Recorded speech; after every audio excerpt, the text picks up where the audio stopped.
I feel, I've been thinking about this, like, it always hits me whenever I play a game that I really like for, like, a while. It'll just, I don't know, I'll get, like, kind of emotional about it. Because I'm no longer, like, I don't have that experience anymore. I don't know. So I've been kind of feeling like that about Danganronpa too, and it, like, made me a little bit sad. Because I'm glad I finally did it, and I'm done with it. But also, like, that means I don't have new things to experience, and I'm like, I just feel a little, like, weird about it. Doing well, that's good. I'm doing well myself. We're always emotional about things. I'm an emotional person. There's something in my eye. 20, I've never learned anything. Ugh, same. Ugh, I'm always. That's true, but it's not the same. I don't know. It just, like, it gets me. I felt that way about Persona. Like 5 and 4, and even 3, honestly. And like Nier and just all of it. I just, because I'm like, I wanted to play this for so long, so I'm glad that there is something in my eye. This is just me, code wording about me crying. No, I legit have like a hair or something, but, anyway, it's just like, yeah, that post-game sadness where you're like, after so long of playing it, like, you get kind of excited about playing it, or you think about playing it, and then you're like, I already beat it. You know? I don't know. With that part, yeah. I get that. No, I'm just kind of... It makes me really sad because, like, I mean, I know I have 3 and I know I have the anime, but, like, I don't know. I literally considered replaying it, but I'm away. Okay. I've been, like, I don't know, I've been, like, rereading, like, stuff I really liked when I was younger and stuff, too, and I think that makes this a little bit more sad because I'm like, well, I'm gonna have to wait a little bit to replay it because I might need to go to the mirror. Oh my gosh. What is in my eye right now? This is destroying me. Like, it doesn't hurt, it's just annoying. Oh, did I get it? Maybe. No. No, I did not get it. Can you just pause? I'll be right back. I just feel like I've got something going on.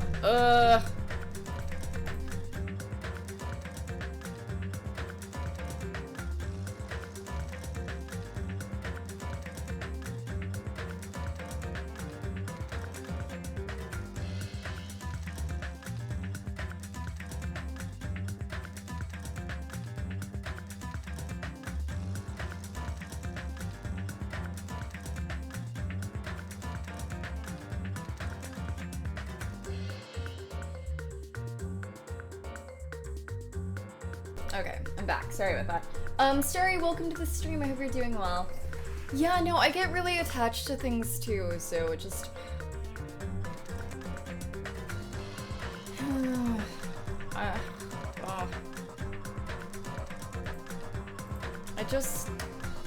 I'm just sad, because this has been something I've been playing for a while. And I'm really attached to these characters. Like, look at Peko. I love her. And I don't know. It's just... It just gets me. It just gets me sometimes. Alright. So, I know this may not be super exciting to everyone, but I'm almost done with this, I think. I've got like a third or 2/3 left. It's not too much. It didn't take me too long. But I'm really enjoying this. I'm sorry if this isn't super, like, exciting to you, but I started on stream, so I'm gonna finish it. God dang it. Kibble, welcome to the stream. I hope you're doing well. Yeah, no, Mikuro is great. I love her a lot. But yeah, again, after this, I don't know what we're gonna do for stream. I guess we'll see. Last we left off, let me think for myself. So we're reading Danganronpa If, which is kind of like a spin-off of the first game. So it has no third game spoilers, which is interesting. It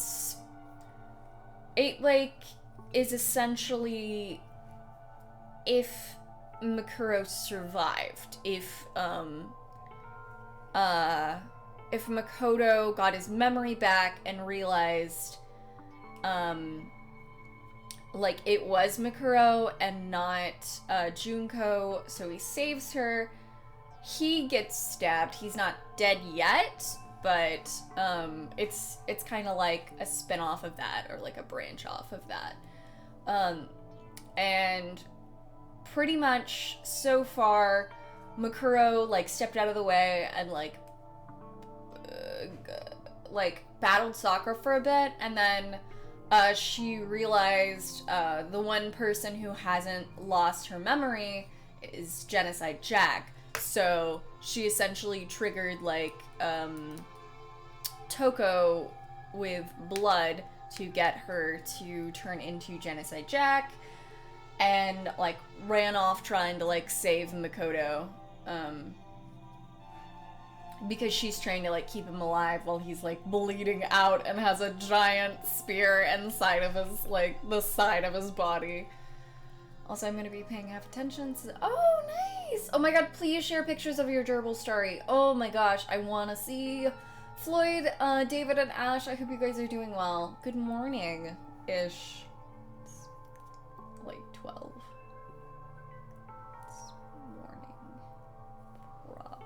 Anyway, with Makoto on her back, Mikuro took several trophies from the gym entrance hall, and after passing through the door leading to the hallway— let me move this up a little bit. I just woke up literally. Oh, good morning! She jammed the trophies through the door handles. Though Sakura could easily destroy these makeshift locks, they should buy Mikuro a few extra seconds. Then, Mikuro started running to the nurse's office. The place she last spoke to Makoto. Everything necessary for performing first aid could be found there. Her little sister was her enemy. Her fellow Ultimate students were her enemy. Her only ally right now was Makoto, who was on the verge of death. Mikuro knew that even she wasn't her own ally right now. Amidst all this chaos, amidst her sister's betrayal and nearly being killed, she believed. She believed she was the only one who truly understood her little sister. That's why she felt like she had to protect her. That's right. You didn't do anything wrong, Junko. You just wanted to feel despair. That's all. Right? Because you love me. That's why you wanted to kill me. You were just trying to feel despair, right? I'm sorry. I'm sorry I failed to bring you despair.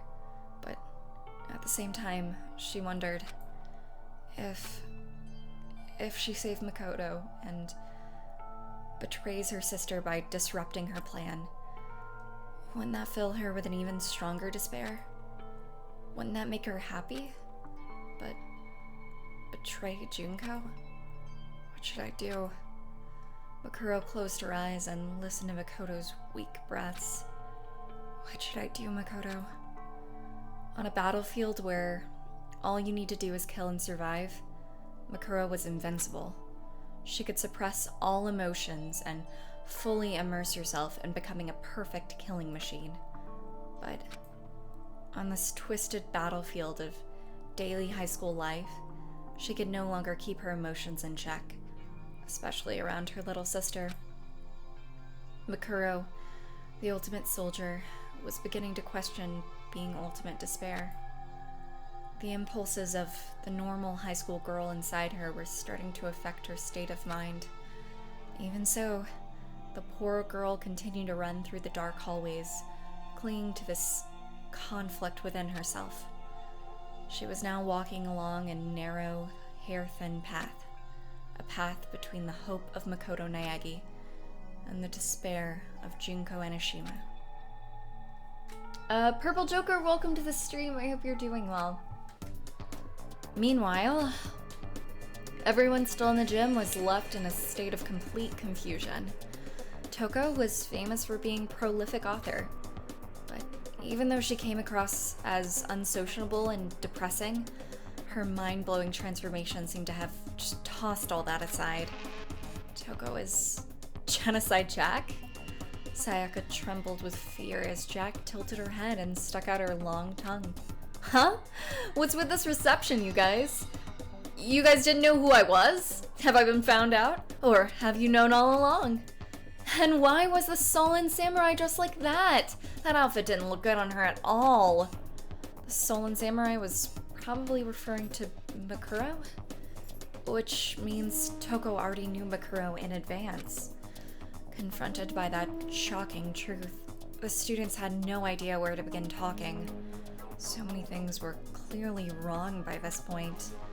But there were a few students, such as Byakuya and Kyoko, who opted to remain calm and observe the situation. Alright, someone better spill it. Who gave Makoto an extra mouth to feed? I don't care if you want to stab him or slice him. I just can't forgive whoever put that ugly hole in Big Mac's side. Toko, no. Genocide Jack spun her scissors in her hands. As she spoke, her emotions and facial expressions constantly changed. Even without the threat of her scissors, she exuded an aura of danger that made her unapproachable. That flagstick of a young boy, like macaroons, is like a blue bird that pops out of gold. I did not understand that sentence at all. What the hell? That flank steak of a young boy like macaroons is like a blue bird that pops out a golden egg. Hello? What does that mean? Rosie, welcome to the stream. I hope you're doing well. Can I get a shout out for Rosie, please? Also, Crow, welcome to the stream. I hope you're doing well. I don't... What?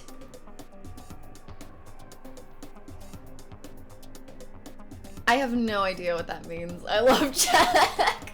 Mood, actually, though. So many nicknames for Makoto. She loves her Big Mac.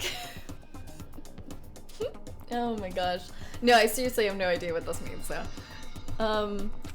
If you would have just let me handle it, I would have killed him so good that even... Tile and Tile would be eager to— Wait!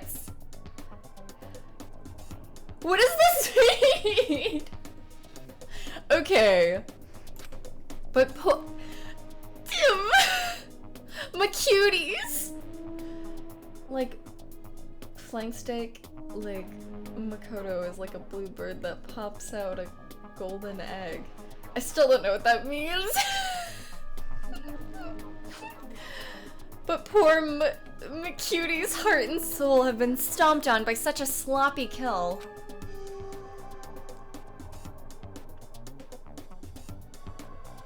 I love how many nicknames she has for him. Oh my god. You know, I'm just reading a book, Rosie. It's fine. It's fine. That actually sounds pretty exciting too, but I decline. Toko, you're not making any sense, screamed Aoi. What in the world happened to you? Genocide Jack answered by pointing her scissors at Aoi. What happened to me? I got bored, that's what. The sourpuss locked me up a few days ago, but when she went unconscious, I thought I'd finally get to do my thing. But I woke up for all this. My cutie's soaked with blood and I've got no clue what's going on. It's so confusing, all I can do is laugh. No one seemed to be able to get a straight answer out of Jack, so Hifumi made a timid remark. I've dealt like girls like this in my 2D gating. I've dealt with girls like this in my 2D gating? Dating? dating games, but this doesn't even compare. It's like there's an SSS difficulty level to clear her. I can't believe you'd even think about her as something worth clearing, mumbled Leland. God! I tried so hard to say that word every time. I'm so angry. This poor translation. No, it's just a mess. Oh my god. It was clear that things were going nowhere. And as if she were responding to everyone else's expectations, Sakura stepped forward. She might be in the throes of confusion. I should try to restrain her for now. Throws, whatever. As soon as she heard that, Genocide Jack stopped moving, stuck out her lizard-like tongue, and grinned wickedly. Oh, what's up? Are you really gonna fight me, Battle Ogre? Too bad, my lovely scissors are only for cutting through adorable boys. Women should just stay home. I won't taint my scissors with your filthy blood.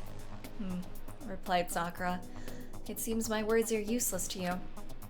Sakura entered a fighter stance, determined to restrain Jack, but Jack knew she couldn't win in a fair fight and adopted a strange stance of her own.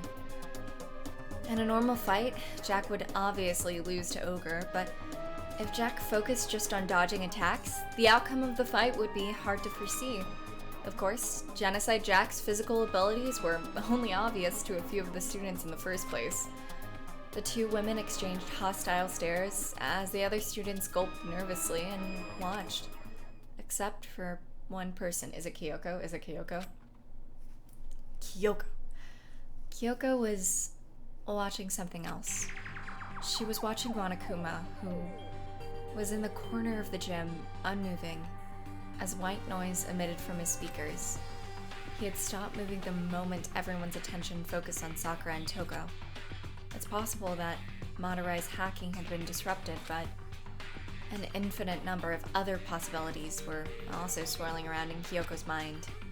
She brushed back her hair with a gloved hand and continued to watch.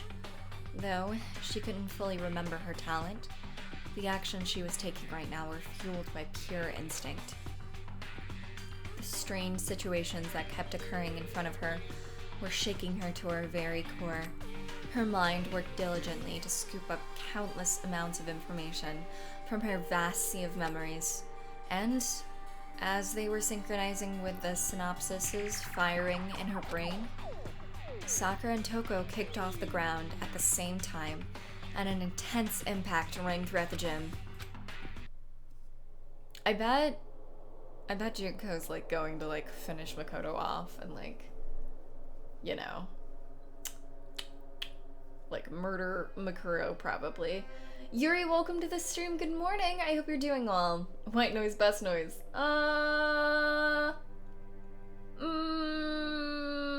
Doubt. Kyoko carries everyone, even in spin-offs, honestly. I mean, what kind of game would it be if Kyoko didn't carry a little bit? Makoto? Dead. Maybe.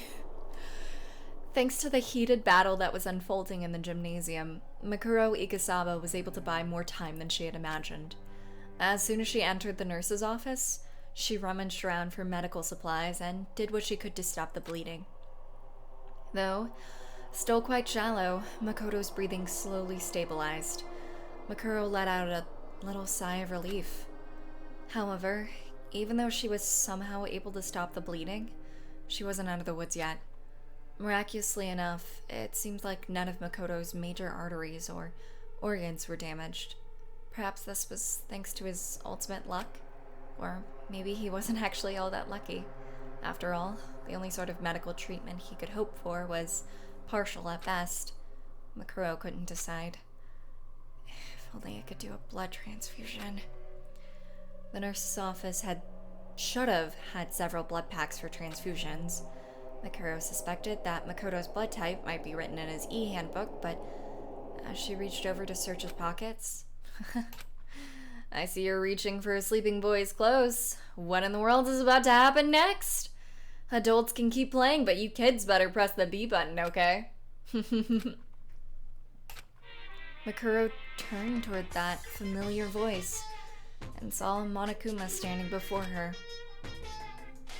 Nicole, welcome to the stream. I hope you're doing well. You're all alone with Makoto right now. Just think of me as a cute wild animal and let your lust lead the way. As the headmaster, I must prevent any illicit sexual relationships, but physical education classes are just fine, Missy. Though he looked just like the one that was at the gym, it was clearly a different Monokuma. Multiple Monokumas had been placed throughout the entire academy, so it wasn't a stretch for him to suddenly appear out of nowhere. Regardless, the same person was controlling all of them. That actually explains why he showed up in like so many different areas so fast, you know? It makes sense, and I should have kind of realized it because I mean that happened in 2, but I just literally didn't think about it in this game. Regardless, the same person was controlling all of them. Makuro had been wary of Monokuma's attacking her while she was treating Makoto's wounds, but his appearance at this particular moment seemed to take her by surprise. Junko? Asked Makuro cautiously. Monokuma tilted his head, along with his entire upper body, inquisitively. Junko? Who's that? Junko? I've never heard of that country before. No more jokes. Answer me, Junko. You were planning to kill me earlier, right? Junko this, Junko that. What's your problem? I'm telling you I'm Monokuma. You must be a big disappointment if you can't even remember something like that. You're not just a disappointment as a person, you're a disappointment as a sister, too. You're too skinny and your brain is nothing but muscles. Your personality is just unbearable. I'm sorry, said Makuro. She didn't need to apologize, but hearing her little sister...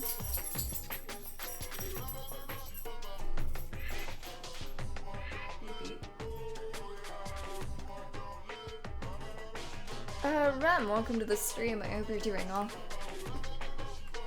Hearing her little sister call her a disappointment yet again was enough to make the ultimate soldier recoil. Monokuma ignored her in her current situation, climbed on top of Makoto's barely breathing body, and began poking his cheeks. So, what are you gonna do with Makoto now? I'm really interested in human mating habits, you know? What are you? Asked Makuro before trailing off. Monokuma lowered his tone and began whispering into her ear. Makoto is a pretty nice guy, huh?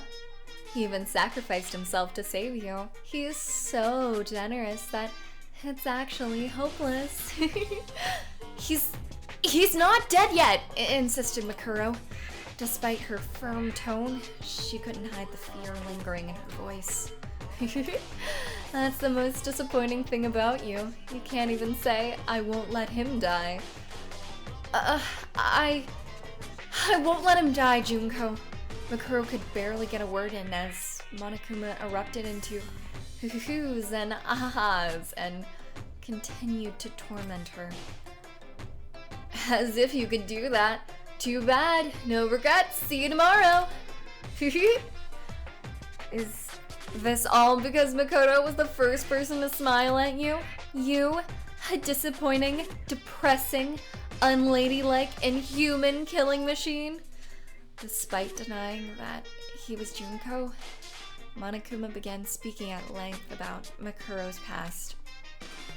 This contradiction was very much like Junko, and Makuro was so shaken that all she could do was watch the bear prattle on and on. Only the fit survive in this world. The only thing that kind-hearted people can do is die, you know? As proof, you're gonna watch Makoto die really soon. He won't die! Makuro's tone of voice had become irregular ever since she took off her Junko wig. Aside from her conversation with Makoto, everything she said was as Junko was from a script that her little sister had written. But now, there was no script for Makuro to rely on anymore. Makuro was treating Monokuma like she would treat her own sister. If the other students saw her acting so weak, they'd never believe she was the same person who fought soccer in the gym. And not just that, if anyone from her mercenary past could see her now, her stark change in attitude might make them think she was someone else entirely. Monokuma continued to rail against Makuro. Nope, he is gonna die! I know it's sad, but you just have to face the facts!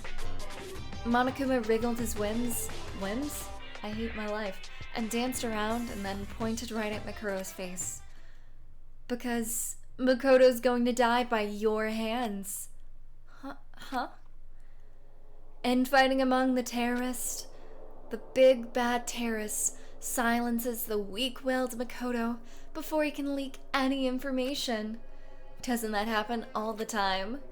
In the end, all the desperate things you said in the gym turned out to be lies you just told to escape.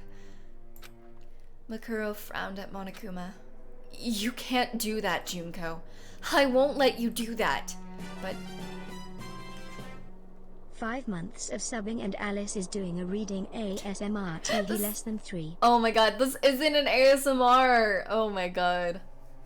This is an ASMR. But I'm not doing an ASMR. Zach, welcome to the stream. I hope you're doing well. Let me glance through chat. And thank you so much for the 5 months. Laura, welcome to the stream. I hope you're doing well. Oh my gosh. For a second, and all I heard when I came back was climbed on top of Makoto's barely breathing body. Oh my god. Panzer, welcome to the stream. I hope you're doing well. And thank you so much for the follow.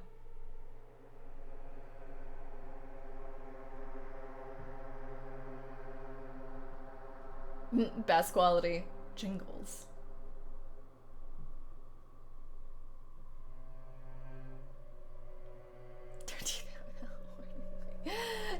Talk light now. It's me, Alice. I got you, Yuri. I got you. Looking for something to wake you up in the morning? I suggested coffee that is a percent of... Hello? Alice just... I considered it, but I don't know. Should arrive on the 22nd? Okay. Panzer, what are you talking about? Jake, welcome to the stream. I hope you're doing well. Are you just trying to like say random stuff that doesn't really make any sense in the context? Or playing zombies? Please make sure to keep it in English, cause that last comment, this is an English only stream. It's cool if you're playing zombies. Maybe explain what's going on a little bit when you enter chat before you start saying random stuff. Doing good, how are you? I'm doing really well myself, thank you. I'm glad you're doing well.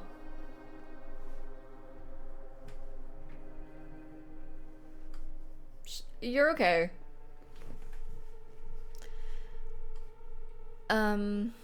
As she blurted out those words in a trembling voice, Makuro was gripped with confusion about what she had just said. Am I defying English right now? Why? English? Hello?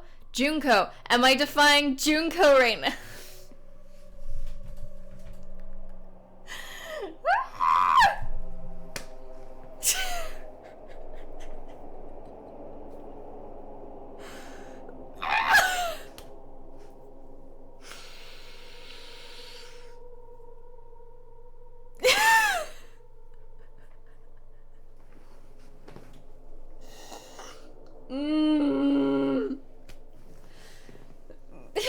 It's okay, reading it. You know, like, okay, look, sometimes when I glance at chat, I'll sometimes just say the word out loud. Give me a break. Okay, for real though, she would be. Sticker with the value and contents of it. Okay. It was a strange feeling, To Mikuro, it was like she was standing on the ledge of a tall building and imagining what would happen if she jumped.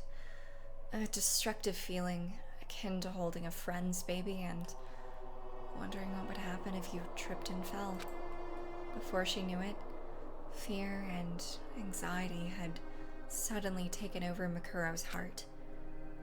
As a member of Fenrir, and as ultimate despair, Makuro had killed innumerable people. She had handled live grenades before.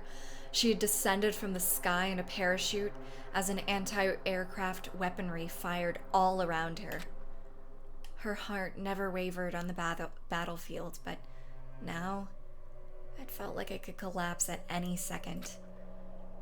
Monokuma, however, was as stable as a tree and slightly tilted his head to the side. Huh? Weren't you listening to my story? I'm not the one who's gonna kill Makoto. You are. What are you saying, Junko? Monokuma began giving a strange explanation to a very confused Mikuro. Do you know what the suspension bridge effect really means? It means you push the person you love off a bridge, and they'll be yours for eternity. I haven't heard that at all. Life doesn't always follow your textbooks say, but it's sad, but that's what love is. His words made no sense, and Makuro couldn't think of anything to say as she stood there, dumbfounded. Meanwhile, Monokuma continued his little speech, intentionally saying things meant to antagonize Makuro. Basically, this is your big chance, you know? If you kill Makoto here and now, nobody will ever take him away from you again. Makoto Naegi, dead by dawn. The last name he ever spoke was Makuro Ikasaba. The last person he ever smiled at was Makuro Ikasaba. Doesn't that sound wonderful? There was a certain appeal to Monokuma's twisted suggestion, and Makuro found herself unsure of her own judgment. This is wrong. It has to be wrong. But it's really Junko saying all this. So, doesn't that mean it's right? No. This isn't Junko. It's Monokuma. Monokuma. And are you sure you want to help Makoto? Once he gets better, he's gonna know everything. He'll know what you did to your classmates. Can't believe you would actually erase your friend's memory of their time together and force them to kill each other. Makoto might get mad at you and say, our real enemy isn't the bear, it's her. Do you really want him to blame you for this? Makuro's face turned pale. Or are you gonna kill the others? If everyone except you and Makoto dies, you'll be able to spend the rest of your school life together. We can't hold a class trial with only 2 people. It might be a good idea for you both to live the rest of your lives in this academy forever. No, that's wrong. And what are you going to do if his memories return? It's not like you were dating Makoto or anything. You were just watching him from afar this whole time. Man, you're so shy. You can shoot people's hearts and brains no problem, but you can't even woo some stupid boy into liking you? Do you want to know who Makoto had a crush on before his memories were taken away? Makuro trembled as Monokuma continued pressing the issue, gradually loosening the screws keeping her heart secure. Give me a second. Sarah, please. My child. Hi. Hello? Yeah? Anyway.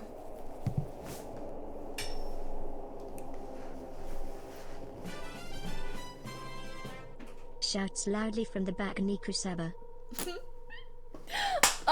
Rachel, thank you so much for the 11 months. I really appreciate it. We're like 1 month off of the year. We're so close. I hope you're doing well today, by the way. Oof. Oh look, there's that's not Yufumi's bloodstain, that's Makoto's. Because she's really pale, she has become paper. Wow, Makuro has terrible. Okay, no, alright. Yeah, I mean, he's cute. He's just dumb. He's just, I mean, he's not bad. I like him. He's just a little bit of a dummy. It's okay. It's kind of his appeal. You know what I mean?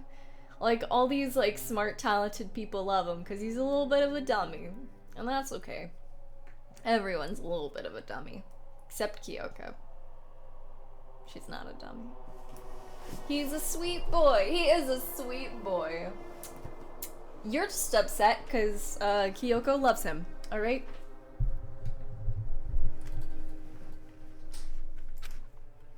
So, Makuro chose to pretend she didn't hear anything at all. All emotion vanished from her face, and she looked silently for Makoto's e-handbook. If you're looking for his blood type, it's not written in the handbook. Makuro's face turned pale. Within 5 seconds, her plan to ignore Monokuma had already failed. But since your headmaster is made up of 50% kindness, I'll tell you anyway. Makoto's blood type is B. As soon as she heard him say that, all the anxiety, horror, hostility, malice, and dread churning within Makuro had completely vanished. Thank you, Junko. Makuro's eyes sparkled without a hint of suspicion, so she turned her back to Monokuma without a hint of suspicion and walked toward the refrigerator containing the blood packs. Fresh blood packs should have been prepared before the plan took effect. Though last in cold storage for 21 days, they should still be good. Despite her emotionless face, Makuro let herself feel a small amount of satisfaction as she took a blood pack from the refrigerator. As Monokuma watched her, his normal, emotionless eyes twitched ever so slightly. If a third party could see his face now, or even if the other students could see his face right now, they'd wonder, is Monokuma surprised? That's right. They'd have the same shocked look on their face, as if they were seeing Monokuma for the first time. At that moment, a whisper crept out of Monokuma's emotionless face. There should be a limit to how disappointing you can be. It was far quieter than a mosquito's wings. Even with her battle-hardened hearing, Makuro couldn't hear what he said. Monokuma shook his head and the voice returned to normal. It's not like I care about you. The ultimate despair has... It's not like I care that you, the ultimate despair, has hope in anything. It's not like I expected much from you to begin with, so has at least helped me feel despair. But seriously, you disappoint me. Just so you know, despair and disappointment are completely different things, okay? They're as different as bears and pandas. What are you... Makuro's body started to shake as she turned back to look at Monokuma. He hadn't started talking any differently than usual. Junko hadn't turned off the voice modulator or hadn't started talking in her real voice or anything. And yet, Makuro was utterly terrified. She was terrified on instinct, not as a soldier. Half the reason she was terrified was because of her instincts as the ultimate despair. And the other half was because she was Junko's older sister. Even through Monokuma, her instincts were telling her that Junko was annoyed at her. Junko? Why are you annoyed? Is it because I betrayed you? Or is it because I didn't die like you wanted me to? Ugh, sulked Monokuma. I'm beyond annoyed! I'm really angry, and I'm really disappointed right now. I'm so pissed I could take a rage nap right now. Monokuma's anger didn't seem any different from his usual anger towards the students, but Makuro could instinctively sense another emotion mixed with it. Gaming Wolf and Neko Undertale, I hope you guys are doing well. Right now, she could feel that Junko was feeling hopeless disappointment. It's normal for someone who's disappointed to lose hope, but for ultimate despair, disappointment means something else entirely. To them, disappointment was tantamount for losing despair itself. Makura was a member of ultimate despair. At her sister's behest, Makuro had soiled her hands many times in order to fill the world with despair. Despite her pride toward being a member of ultimate despair, there was a clear difference between Makuro and her sister.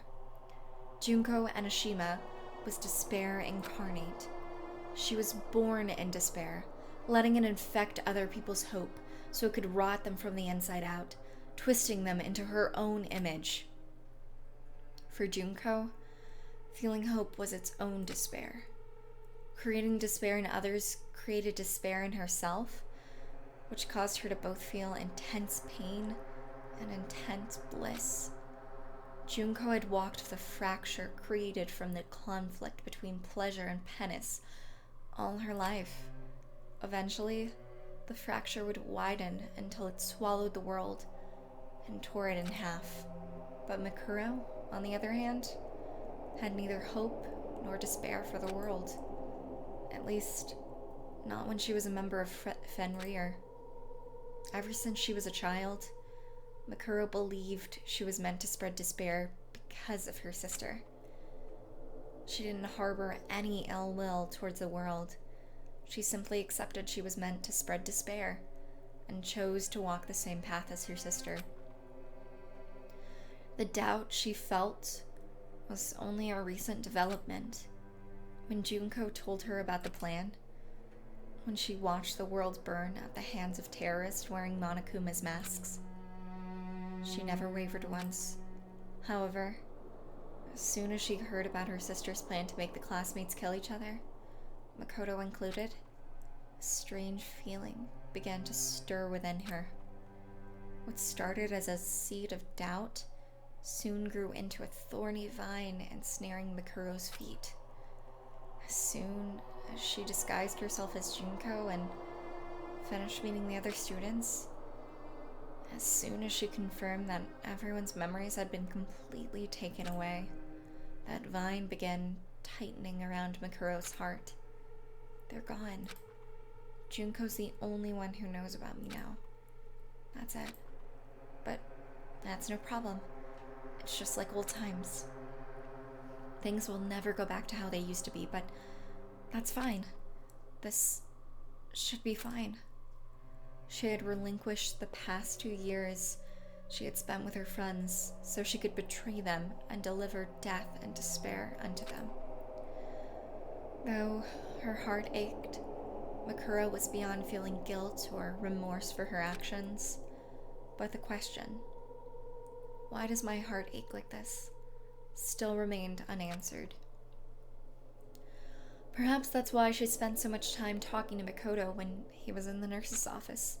And when Makoto gave her that one particular answer, something changed inside her. In return, I promise that if I do decide to kill someone, it won't be you. The words Makuro blurted out to Makoto weren't improvised to further her role as Junko. It was an honest sentiment from the bottom of her heart. She was even planning to ask Junko herself if Makoto could somehow be spared from her plan. Over the past 2 years, Makuro's interest had been slowly shifting away from her sister and toward the world itself. By extension, her interest also included Makoto, the first person to ever smile at her and make her feel connected to the world. He was like a sapling of pure honesty that had taken root in Makuro's heart. But by the time she realized that, the tree had already rotted.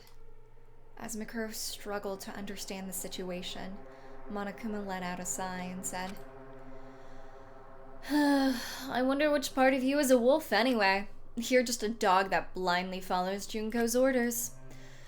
What does that tattoo on your hand even mean? Are you just a girl who pledged her loyalty towards her owner? I bet Toko would say that. I'm positive. Katsai, welcome to the stream. I hope you're doing well. Big Mac's a good boy. I like Makoto. I like Makoto a lot. Monokuma continued to talk as Makuro stood in confusion. I was obviously lying when I said Makoto's blood type was B. What? Cried Makuro. You lied? Junko! A normal person would have been suspicious. I never thought you'd actually believe me just now. I must have misplaced my eyes because I totally did not see that coming. Not even with my ability to predict the future. How shocking. Jeez, I'm about to start crying my eyes out like some sort of robot cat. Seriously. It's gonna be okay, Junko, said Makuro. I know our plan kind of fell apart, but I'm still on your side. Are you feeling alright? Because I'll do anything. Snap. A harsh sound came from Monokuma's mouth. That sound was one of my circuits overloading. It's been so long since I felt this angry. Meet me on the roof of this school. I'll smash out all your baby teeth. Monokuma started shadowboxing in front of Makuro, who remained frozen in place, clutching a blood pack in her hand. She still looked confused, and Monokuma threw up his arms in frustration. You're so disappointing, I can't even predict it anymore. Rawr! A threatening roar burst from Monokuma's mouth as he leapt at Makuro with his sharp claws extended. At that moment, her face began completely emotionless. It was not a conscious action. The defensive instinct she honed during her time with Fenrir temporarily suppressed her emotions as she countered Monokuma's attack. Monokuma grabbed a nearby IV stand and used it to parry Makuro grabbed a nearby IV stand and used it to parry Monokuma's claws. However, Monokuma's claws seemed to be made with a special alloy and easily sliced the bar in half diagonally. But instead of following up his attack, Monokuma continued talking to Makuro. I guess you're not much of a disappointment when it comes to fighting. In fact, if you were so pathetic that you died from that single attack, that would have been interesting in its own way. But right now, you're just incompetent in everything. I'm sorry, said Makuro. I couldn't help blocking your attack, but there was no way I could fight you, Junko. After all, I'm all you have. I'm the only one who understands you at all. Makuro's words were riddled with endless dismay. The contrast between her usual stoic self and the way she was acting now was so stark. People might assume she had multiple personalities. However, Monokuma just quietly stared at her. He was perfectly still, as if all his functions had powered down. But Makuro continued to share her feelings. There's no way I can just leave you alone. And then Monokuma broke his silence, but at that moment, a monitor in the nurse's office lit up, displaying a girl's face, Junko Hinashima. At the same time, a voice completely unlike Monokuma's began to play from the speakers. Hey, Makuro? Junko? It had been several days since Makuro had heard her sister's real voice. Though her face remained emotionless, excitement sparkled in her eyes. However, that shine immediately dulled. I'm grateful to you, Makuro. I mean it. Junko's voice emanating from the speakers sounded very gentle and kind. Junko? I'm really sorry. I said so many mean things to you. I even tried to kill you earlier. And I was about to make you do something horrible just now. Even though I know about your feelings towards Makoto. I don't... You don't have to force yourself. Even if you didn't notice, it was totally obvious to anyone looking at you. You never cared about the class photos, but when Makoto said he was going to take one, you made sure you were facing the camera.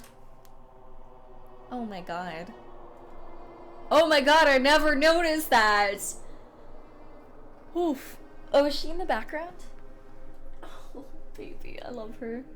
Hio and Sebastian, welcome to the stream. I hope you guys are doing well. Oof. I actually really like the ship.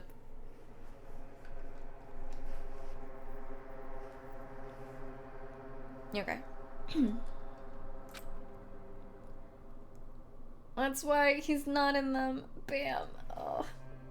Oh. Oh.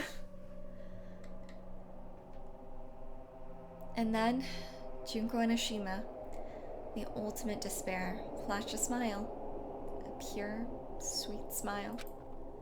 On the monitor, she looked like a normal high school girl, teasing her older sister. And yet, Makuro could feel despair and anxiety encasing themselves around her. I always thought you should have tried hard to take pictures with Makoto, but I guess that's what makes you so disappointing. Still, even though you're disappointing and annoying, I still love you. Makuro trembled upon hearing those words. I love you. That's all she ever wanted to hear her sister say. Makuro believed, no matter what Junko said, she believed she really loved her. She believed she was the only one who could truly understand the despair known as Junko and Ashima. She was naive. As soon as she heard Junko say, I love you, Makuro realized she never completely understood her sister. It was only at this moment that Makuro finally understood her sister's feelings. Junko's words right now were kind. Perhaps the kindness was completely honest. The words, I love you, might have been true as well. However, for Junko and Ashima, this was her way of saying goodbye. She was severing the ties between them. It was painfully clear to Makuro. And then, before she could even say anything, the girl in the monitor made a remark that cut Makuro to the bone. I'm sure someday you'll make your dreams come true. Ultimate despairs never talk to each other like this. A simple truth stabbed into Makuro's heart. Junko had no further use for her. Her own sister was parting ways with her. Makuro had dedicated over 10 years of her life to the cause of ultimate despair. And at this moment, it all counted for nothing. But those years no longer mattered to Makuro. Her sister's rejection was more than enough to send her into the depths of despair. That's why Makuro, even now, clung to a small slither of hope. Hello? Oh, give me a second.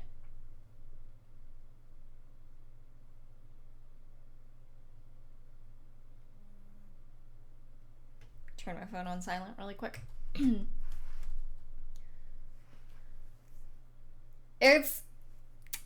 See, I get that, David, but like, remember, there's no harm in shipping multiple ships. There's no harm.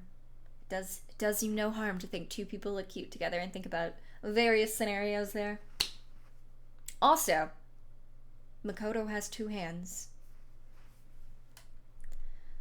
Meanwhile, Junko was still on the monitor. Yeah, right. Did you think I'd say something that nice?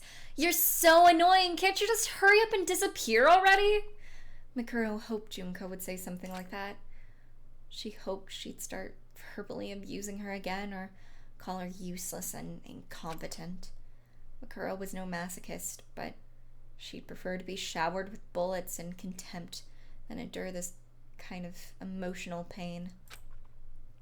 But I love you, Makuro. Bye-bye. The monitor went black, leaving Makuro to process the horrible goodbye she had just received. And as if on cue, Monokuma started moving again. Isn't family love so nice? By the way, did you know that in about half of all murder cases, the killer is a family member? Monokuma spoke in his usual tone of voice, but it was unclear if his words were getting through to Mikuro. What's that post? I gotta see it. That's cute! That's cute. That's really cute. I love that a lot. I'm gonna sneeze. Maybe? Two. That's super cute. Oh my god.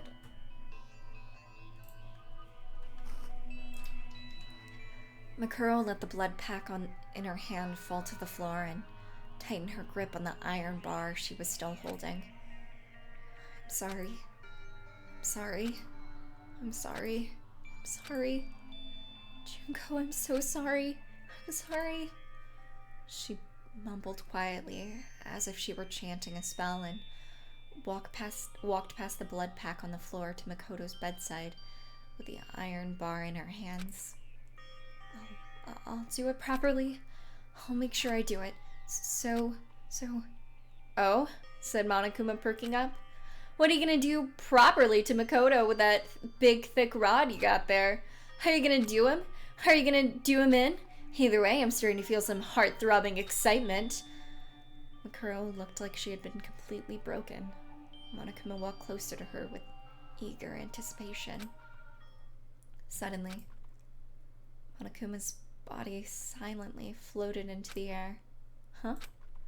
With no expression on his face, Monokuma tried to see what had just happened to him. And, in the blink of an eye, an iron bar ripped through his body.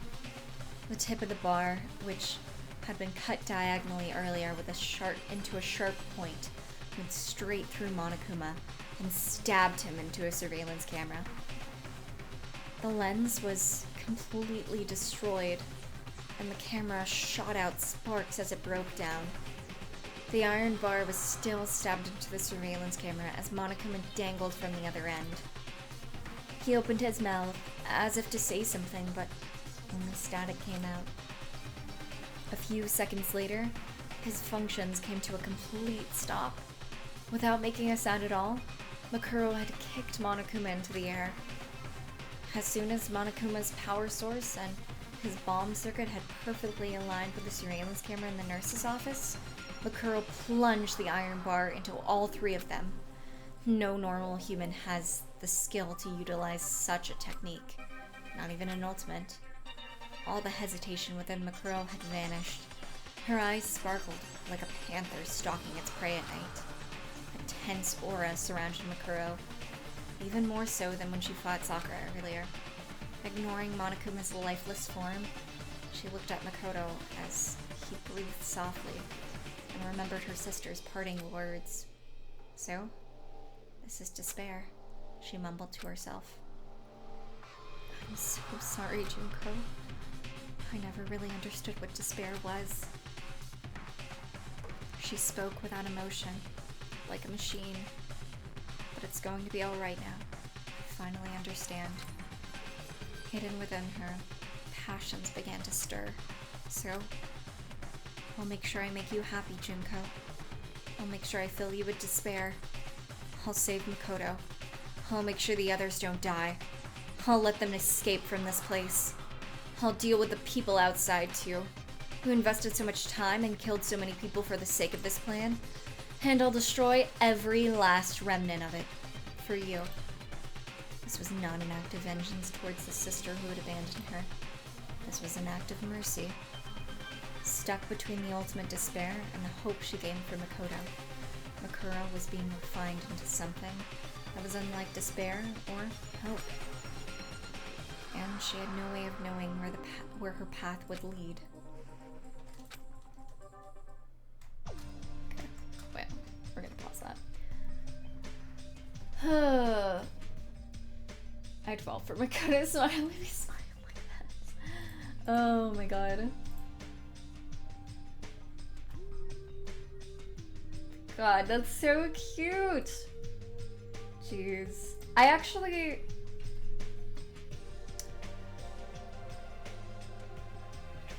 I might like that. Like, I might like Makoto and Makuro more than I like Makoto and Kyoko. And I like Makoto and Kyoko a lot, because I think they complement each other really well. But...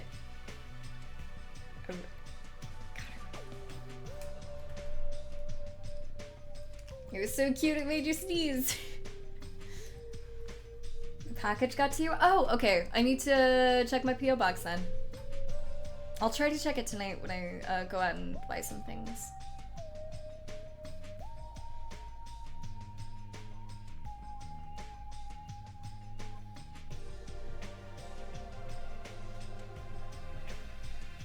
I love her so much. I love her a lot too. Chapter 4. How many chapters are there? I thought there were only 3. I did too, Alice. It's okay. It's so good. Oh my god. I have a dab emoji, but I wish I didn't have a dab emoji. God.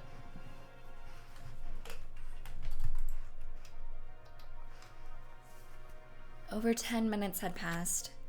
The sound of the students leaving the gym and making their way to the nurse's office rang throughout the hall. I think I have, actually, I think I might have 2 or 3 dab emojis. I'm not gonna use them. Why am I saying emoji? Let's see. Oh no, I just have 1. Okay, my gift sub ran out.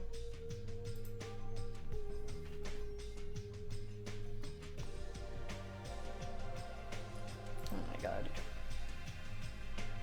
It's a cat butt. I'm dab free, but you got a cat butt though.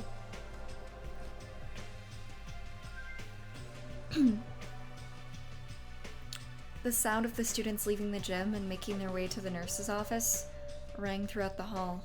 Genocide Jack had continued to dodge Sakura's attacks with her tricky movements. But when Byakuya blurted out, "Enough already, you irritating pervert," Genocide Jack stopped in her tracks. Oh my! Getting chewed out by the bespectacled? By the bespectacled Byakuya is making my masochist side get all tingly. They say the line between sadism and masochism is paper thin, but in my case it's more like a Venn diagram. Words can't explain how hot waves of passion squirming from the top of my head to the tips of my toes. As she rambled incoherently about Byakuya, the other students tied her up with a microphone cable from the gym and locked her in her room. Half the students stayed behind to keep an eye on her, while the rest left to search the grounds of the school. As soon as the door to the nurse's office opened, Kyoko saw a non-functioning Monokuma with a hole in its chest and the remains of its surveillance camera. Yeah, Rachel, I thought about it. I really did. I kept going.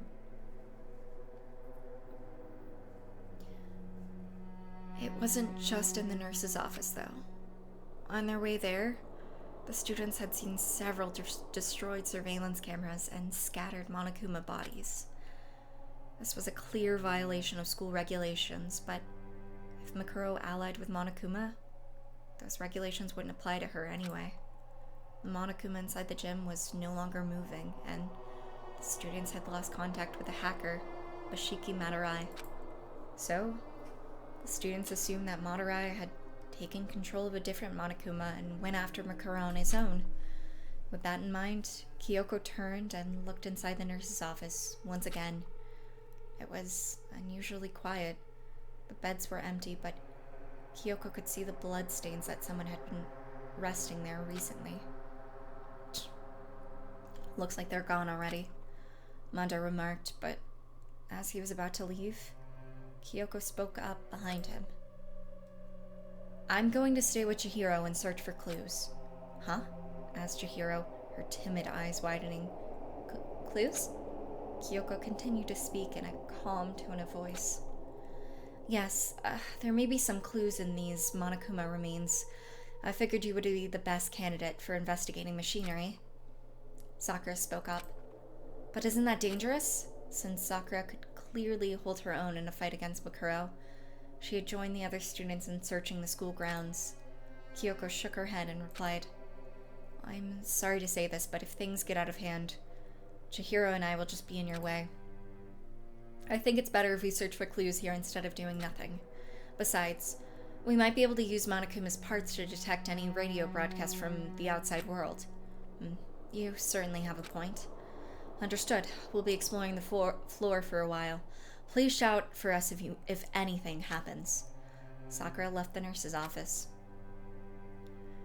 How did she destroy Monokuma like this? As Chihiro cautiously stood over Monokuma's remains, Kyoko started searching the room. I didn't say rodeo! I said frick off. Frick off, Ruba. Frick off. In Japanese culture, Sato and Maso have nothing to do with sex. It's more like a blood type. Helps break down personalities. Like, why you say blood type after character descriptions? I think they still have a little bit to do with sex. Like, just a little bit.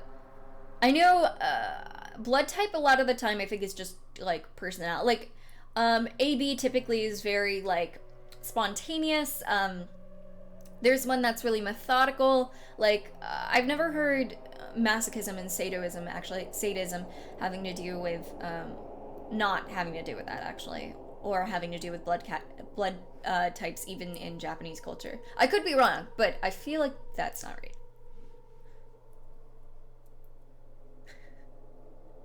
Oh my god. Ruba will be the you to my ha. Oh my god. I thought I was your yi to your ha. Oh. Is anyone the yi to my ha? Hello. She zeroed in one of the beds and began studying it intensely. A moment later, Kyoko was satisfied with what she found and let out a small sigh before she spoke. I didn't either, but I saw it just the other day in Simon and Martina, and they were confused too. I don't know what that is. What is Simon and Martina? I don't know. I just, like, have heard a lot about blood types because, okay. Slightly off topic. I know a lot about, like, blood types and, like, with personalities in regards to, like, Japanese culture because I read a lot of shoujos and they talk a lot about blood types and stuff in shoujos. But, oh, that's interesting. Does anyone, I mean, maybe in some parts, but I don't think that's correct. I could be wrong. I could be very wrong. But I just feel like that's not right. Then again, I've, like, never been to Japan and, like, only took, like, a couple classes in Japanese culture and, like, a language, so. Your shoujo manga knowledge paying off is the only time. It never pays off. I can't guess anime openings because all I read is shoujo manga. God. Can't even relate to people because most people don't read shoujo manga. They just watch shonen animes. God dang it.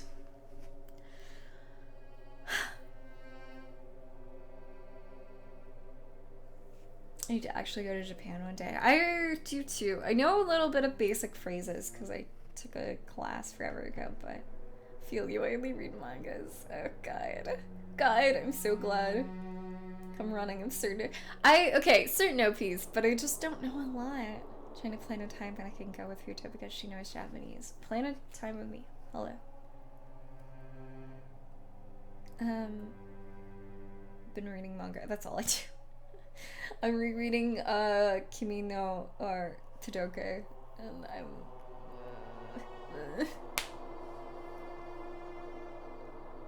Deku, welcome to the stream. I hope you're doing well. Oh, that's awesome, Rubo. What the hell? That's really cool. I need to learn more, honestly.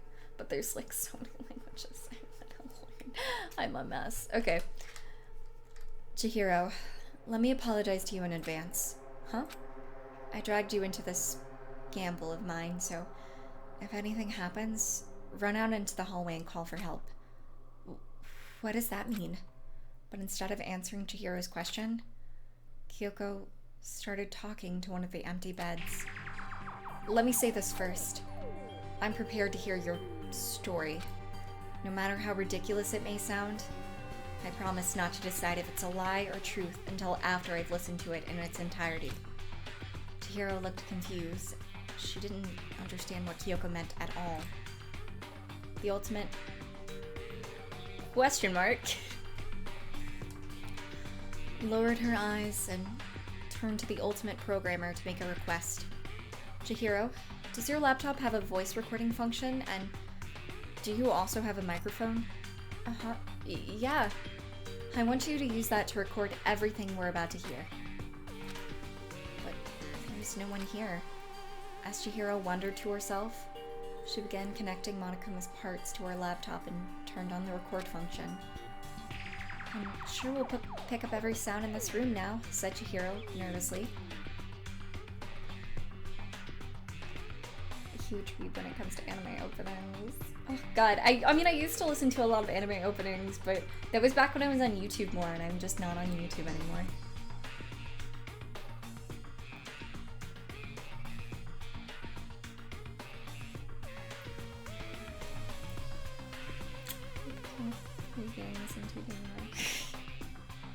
Fair.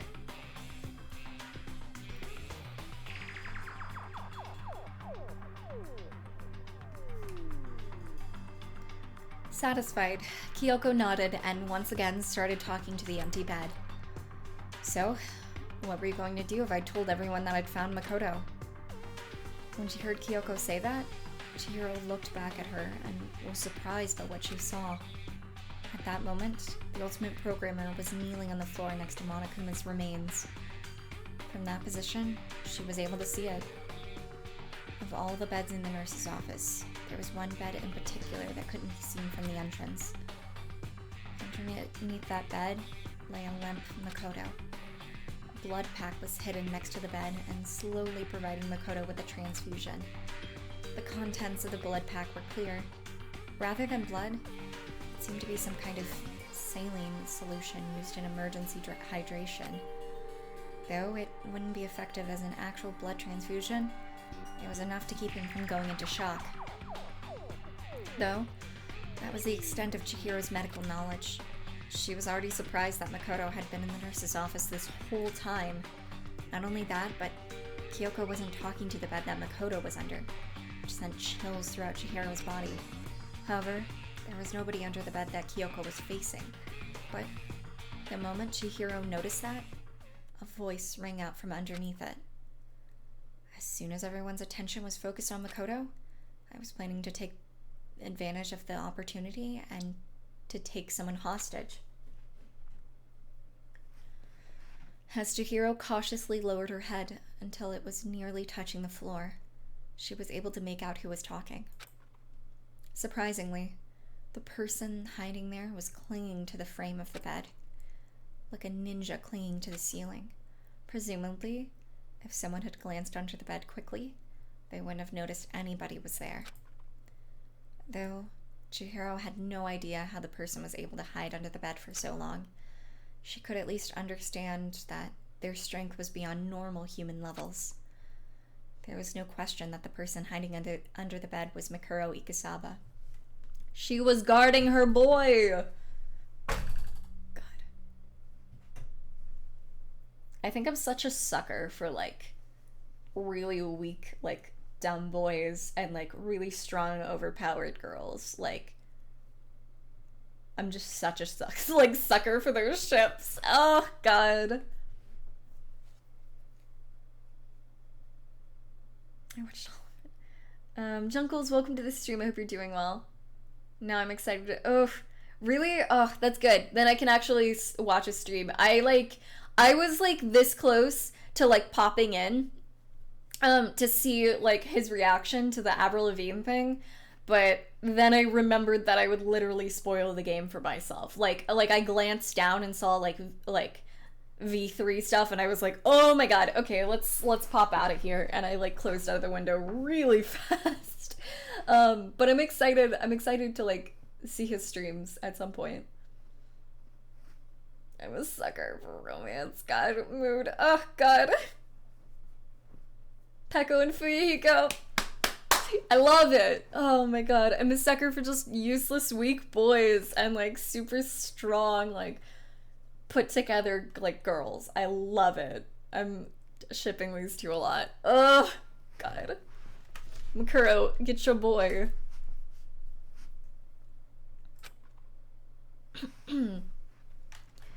But you pretended not to notice. Why?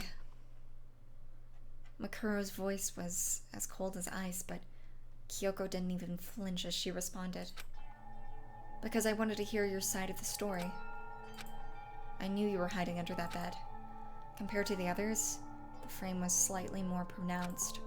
Chihiro tried comparing the beds to see if that was true, but she couldn't tell the difference at all. Only Kyoko's natural observation skills could let her see something like that. Makuro seemed to come to a similar conclusion and approached from under the bed without making a sound.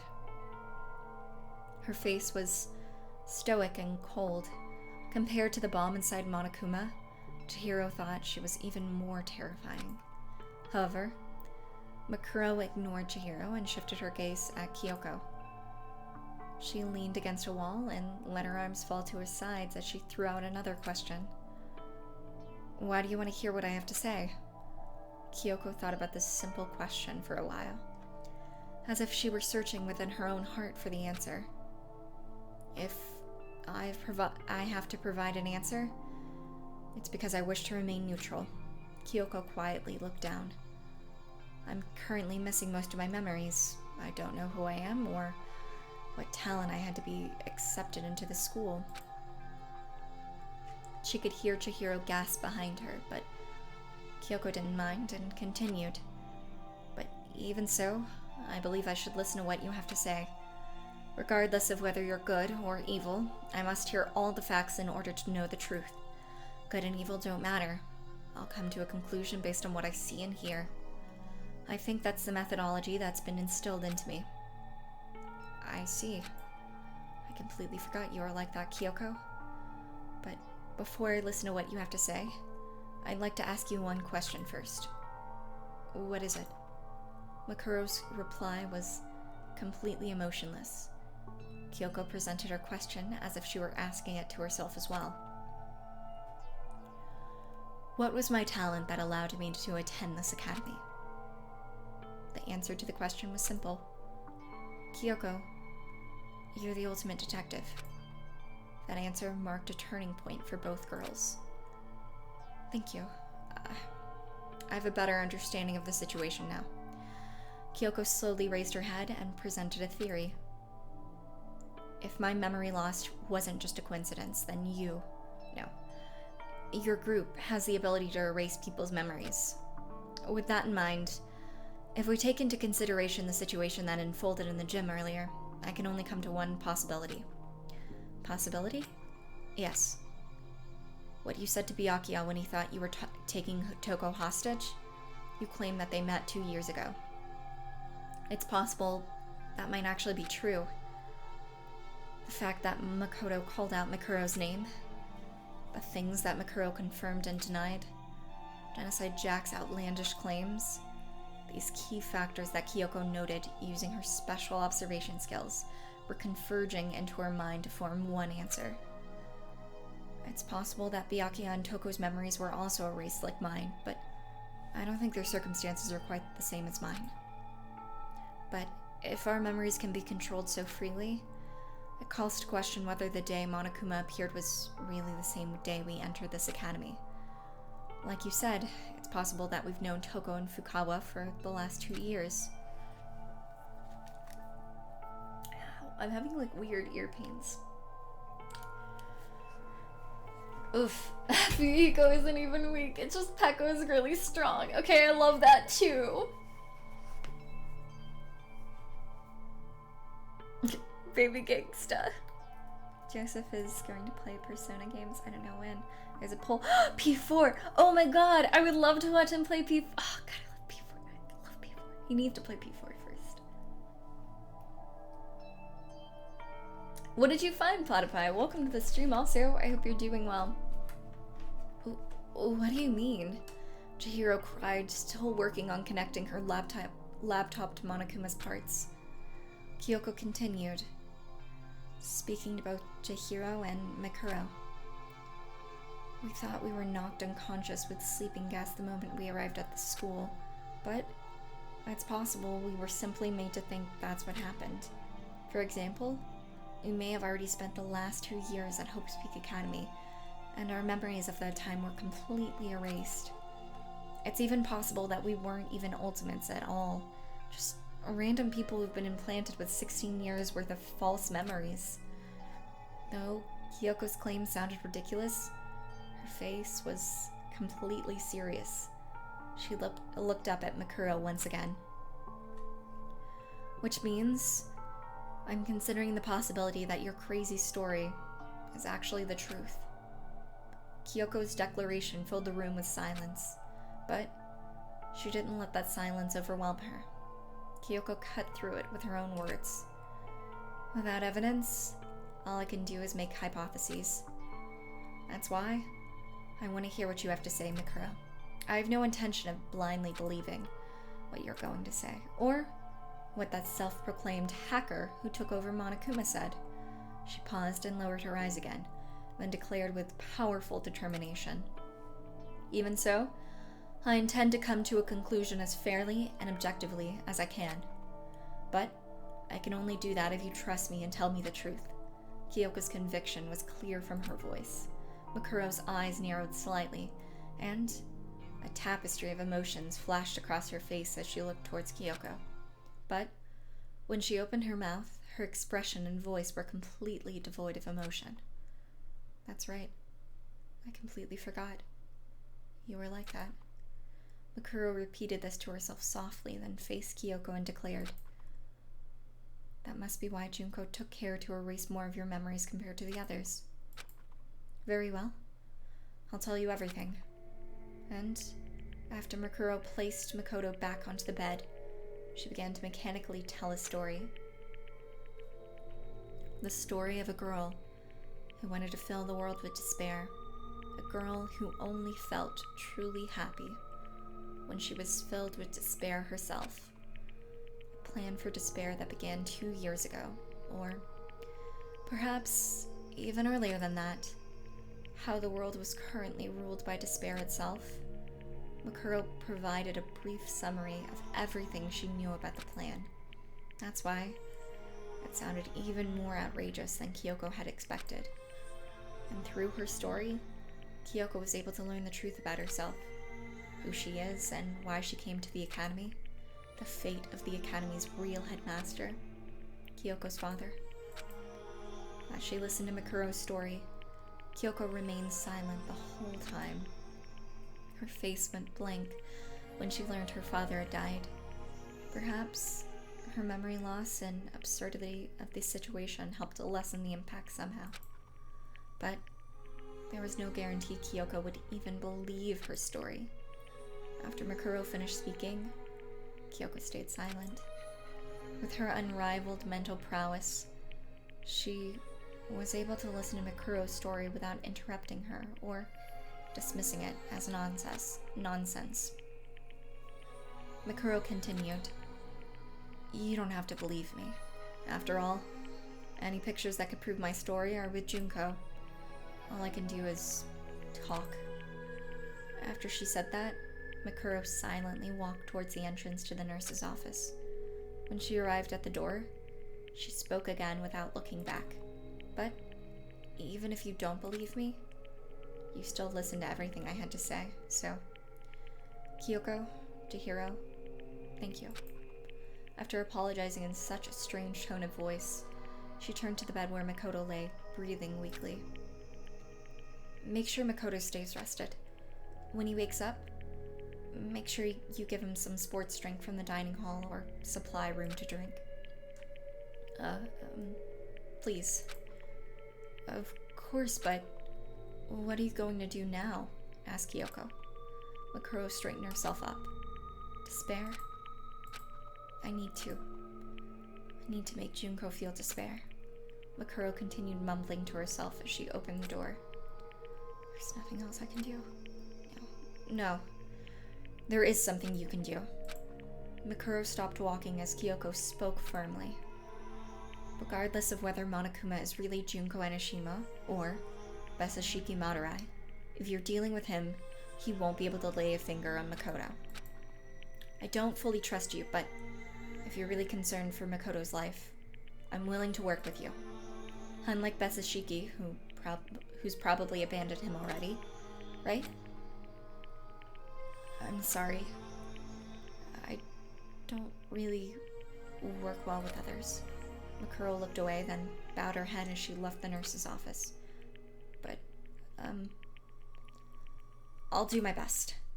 The door closed and Makuro was gone. I'm sorry for involving you in something so dangerous, Chihiro. As she continued to organize the vast amount of information that Makuro gave her, Kyoko turned to Chihiro, who was still working on Monokuma. Savani, welcome to the stream. I hope you're doing well. Oof.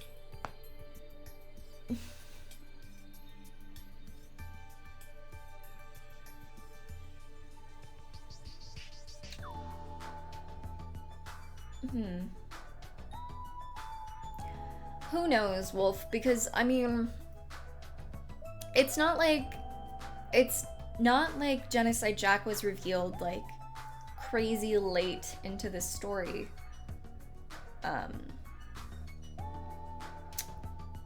So, I don't even know, like, she talked to everyone like she was familiar with them. I think she states that she didn't know that everyone had lost their memories or something, like, later on, because she's the only one that still remembers the, like, the tragic event or whatever. So, I don't even know if her remembering this early on would it— well, actually, okay, no. If it was before Junko died, or not Junko, if it was before Makuro died, she probably wouldn't have addressed her as Junko. She would have been, like, weirded out about it. Because, yeah, no, okay. No, I think you're right. I think Junko's plan would have been revealed to some degree, at least. If she had remembered. Or if Genocide Jack had come out or something. That kind of would have fricked everything up, wouldn't it? Me, your mother-in-law. Oh my gosh.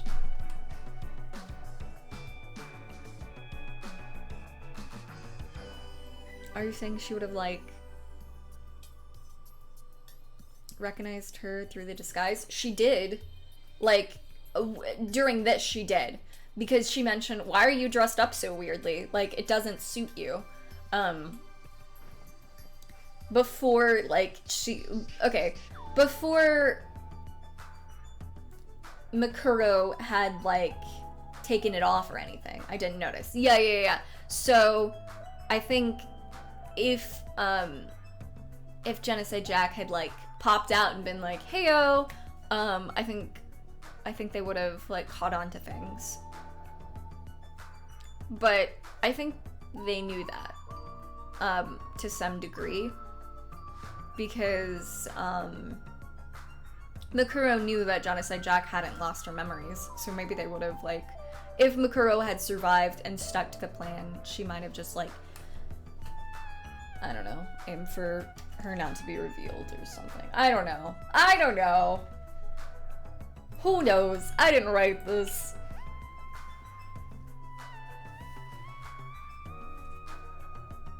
As she continued to organize the vast amount of information that Makuro gave her, Kyoko turned to Chihiro, who was still working on Monokuma. As she trembled with fear, Chihiro slowly looked back at Kyoko. Kyoko, about what Makuro said just now. Chihiro's face turned pale as she struggled with her words, and Kyoko tried to calm her down. We can't determine if anything she told us was true or not. There's no need to be afraid. That's true. Also, she doesn't care. She wouldn't, like... She probably wouldn't think it was, like, too weird or something. Because, also, like, she had her memory this entire time, like, throughout this entire game, and just, like, didn't really say anything about the past. You know, like, she didn't talk about the tragic event or anything going on, or why she, like, knew that they were locked in the school or anything, you know? Oh, this is just a novel, Cat's Eye. That's why in my title it says we're reading a book. This is not the game itself. This isn't a choice-based game anyway, though. But if she didn't care, she wouldn't have done it initially. I think she just... Fair. Okay. Fair! Had, like, no budget for this novel, which is probably why it's background. Yeah.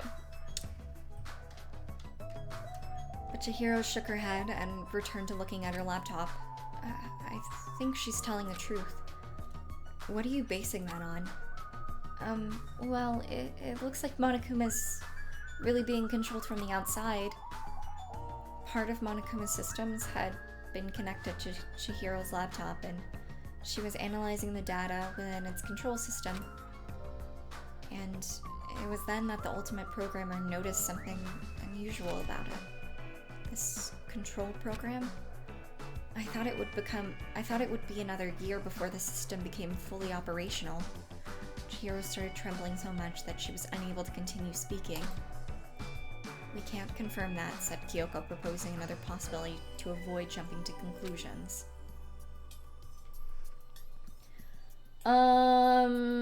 This game doesn't technically follow anything. Okay, this game is a spin-off, or this game follows, I guess technically after the first anime or something, because this is the second game. But this bit right here is a spin-off story from the first game if one of the characters lived. I wouldn't say it's, you know, AU fanfiction. It's not really fanfiction though.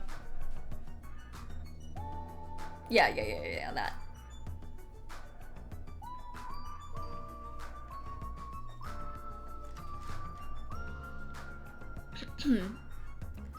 It's possible that a similar program was being developed in secret, but Chihiro adamantly shook her head and said, "No, that's not it.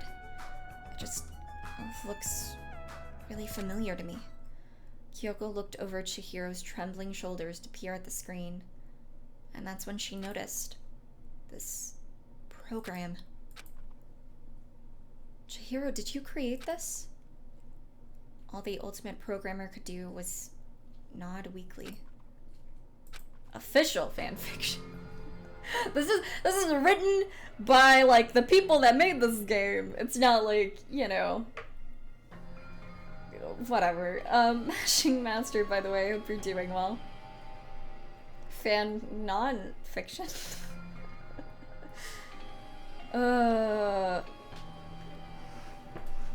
Non-fanfiction. It's fine. First floor. Main hall. Makuro continued moving forward and was fortunate enough to not encounter Sakura or Mondo. With no interference from anyone, she made her way to a hall as large as the gym and stood before the sealed main entrance. Suddenly, Monokuma popped out from the shadows to block her path. Within this hall, that resembled a nuclear bomb shelter, plant with all manner of heavy weaponry. Monokuma's silhouette was consciously out of place here. His laughter rang throughout the room as he wiggled his body from side to side. What were you doing at the nurse's office? Did you eliminate your rival for Makoto's affections? Or did you help play matchmaker instead? Either way, don't you think it's kind of adorable to put Makoto and Kyoko in this kind of situation together? If this were a suspense film, those two would be the last couple standing. But if this was a horror film, they'd just die anyway. The killer was alive all along. Splat goes the blood, plop goes the meat. I'm a huge fan of endings where the characters think they're gonna live, but they're really headed to a final destination. Wait, what the hell is a tenation? What the hell does that mean? Despite Monokuma's angry complaints, Mikuro remained unperturbed. She continued to stare icy daggers at Monokuma, as if she was waiting for him to finish speaking. Well, anyway, I'm just so sad right now. A regulation-breaking delinquent is disrupting the harmony of this peaceful academy. I can't even keep one of my students from running wild. Time to say goodbye to your incompetent headmaster. I'm gonna use Monokuma Evolution to become a big Magnum headmaster and mold you into a decent student. As soon as he said that, Monokuma extended his claws and waddled towards Mikuro. So, if I'm gonna mold you, then I gotta kill you first. Right as he finished speaking, Monokuma suddenly charged at Mikuro like a spiked volleyball. But Mikuro was faster and dodged Monokuma's attack.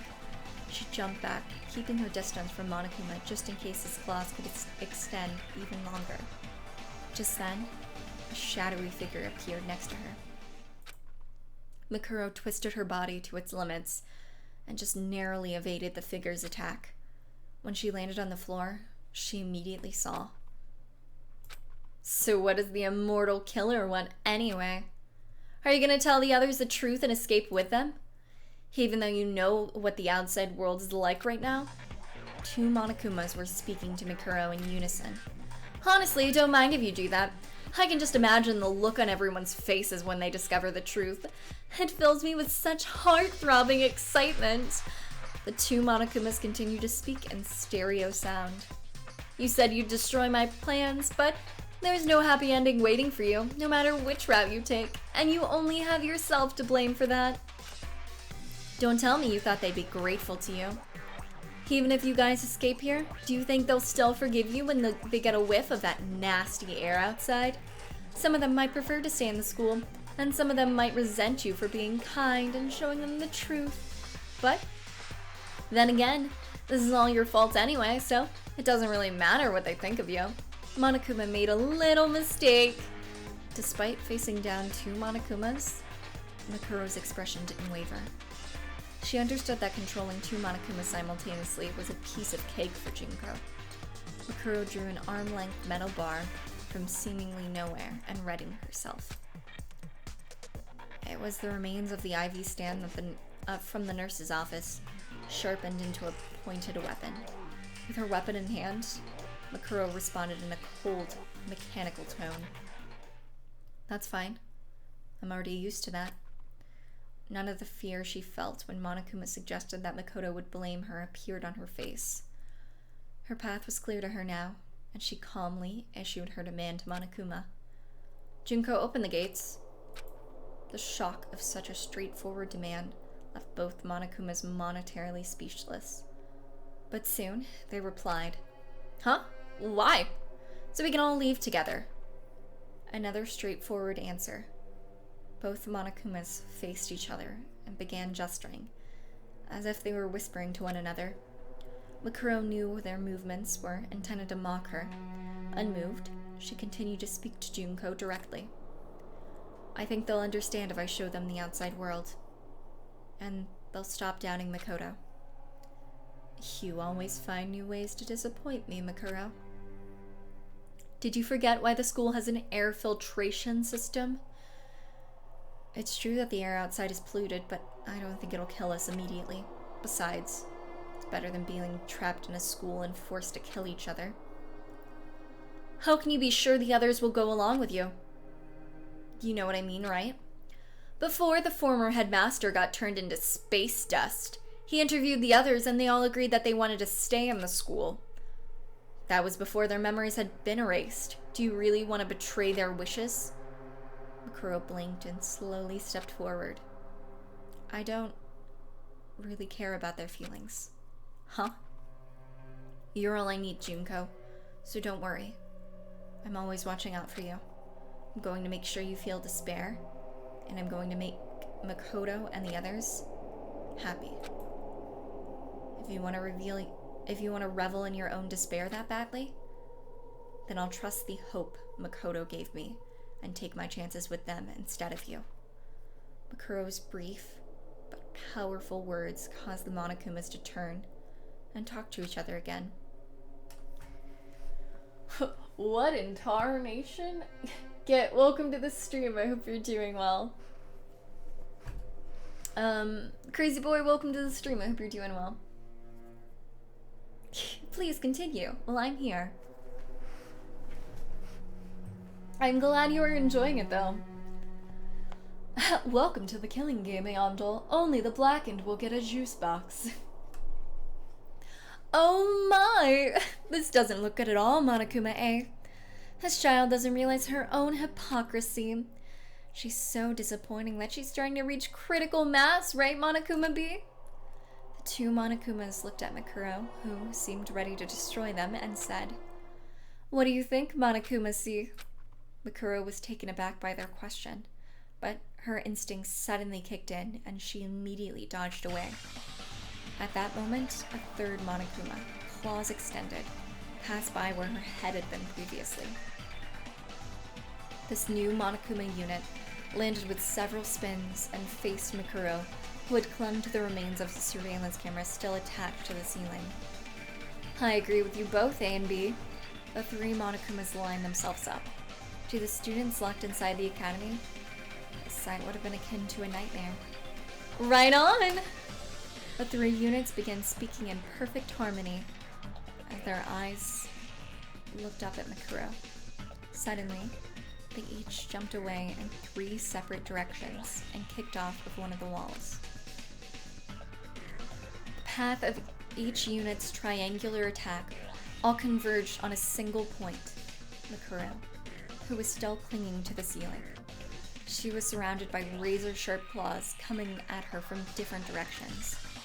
But the situation wasn't even a nightmare to Makuro, compared to the time she fended off three assassins who had invaded her camp one night back when she was still a member of Fenrir. This was nothing. This thought crossed Makuro's mind as she dangled from the ceiling with her one hand and thrashed her limbs around like a tornado. Intercepted by this move, the Monokumas fell to the floor with a loud crash. Makuro landed on the ground and chased after one of them, brandishing her metal bar. Suddenly, she stopped moving and took a huge leap back. One of the Monokumas exploded with a deafening roar. He had detonated the bomb inside of himself in an attempt to take Makuro down with him. But, thanks to her honed battlefield instincts, Makuro managed to avoid the explosion. She looked towards the hallway, expecting the explosion to have attracted the attention of Sakura and the others. But she didn't hear any footsteps approaching. Monokuma's voice rang from within the dense smoke. "Oh, you don't have to worry. I already told the other students to assemble in the cafeteria. They were eager to follow my orders after I told them I'd disarm the poisonous gas, and that a special police unit was coming to get them. I'm pretty sure Kyoko and the others are all in the cafeteria by now. I'm sure Makoto was with them too. I doubt Sakura will get too rough with him, but I'm sure Byakuya will torture Makoto once he wakes up. I can just imagine him rubbing salt and pouring soy sauce into his open wounds. Man, I'm getting all hot and bothered right now." As she listened to Monokuma's overlapping voices, Makuro tilted her head slightly and asked, "I'm pretty sure they're going to find out that you lied about that special police unit. Are you really okay with that?" "No worries. Once I've dealt with you, I don't care at all if they find out I was lying." "You still don't get it? Oh, there's more. You're such a disappointment." It suddenly dawned on Makuro. Not the reason why Monokuma didn't care if the students found out that he lied, but rather that the voices of Monokuma in the smoke were gradually increasing in number. As the smoke cleared, the shadows of three Monokumas appeared. The one that exploded couldn't have revived, so a new one must have come to take its place. But there's no way Makuro only heard three Monokumas talking just now. As if to prove her hearing had been accurate, the Monokumas suddenly made their move. The three Monokumas bent over, and began twirling their upper bodies. From behind them, new Monokumas emerged like after images brought to life. The second row of Monokumas mimicked the earlier ones, with only one frame of delay, revealing even more Monokumas behind them.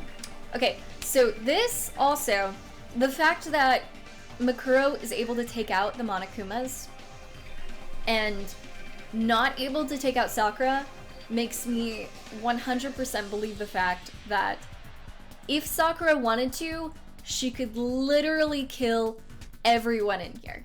Everyone. Like, I think maybe Mikuro would, like, during the first game specifically, but I think maybe Mikuro could get away, but I don't think she could kill Sakura. So I think Sakura could take out this entire freaking group. She freaking took out herself instead. I am depressed. BRB while I eat. Okay. Makuro's great. I really like her. I'm kind of really sad that we didn't really get to know her. I guess we get to know her a bit in this, but just pouring some. Ooh, nice. You're so classy. What type of wine is that? Sakura's too strong and too good. I know. Sakura's too full of love to do that. I know, and it makes me sad. The only way she went down was by her own will. I know. Sakura did deserve better. God. She's too good.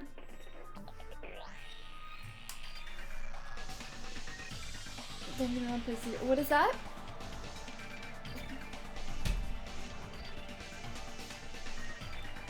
It's called Red. Oh my god. Okay. Interesting. The second row of Monokumas mimic the earlier ones with only one frame of delay, revealing even more Monokumas behind them. Eventually, Mikuro realized that there were 3 rows containing 10 Monokumas each.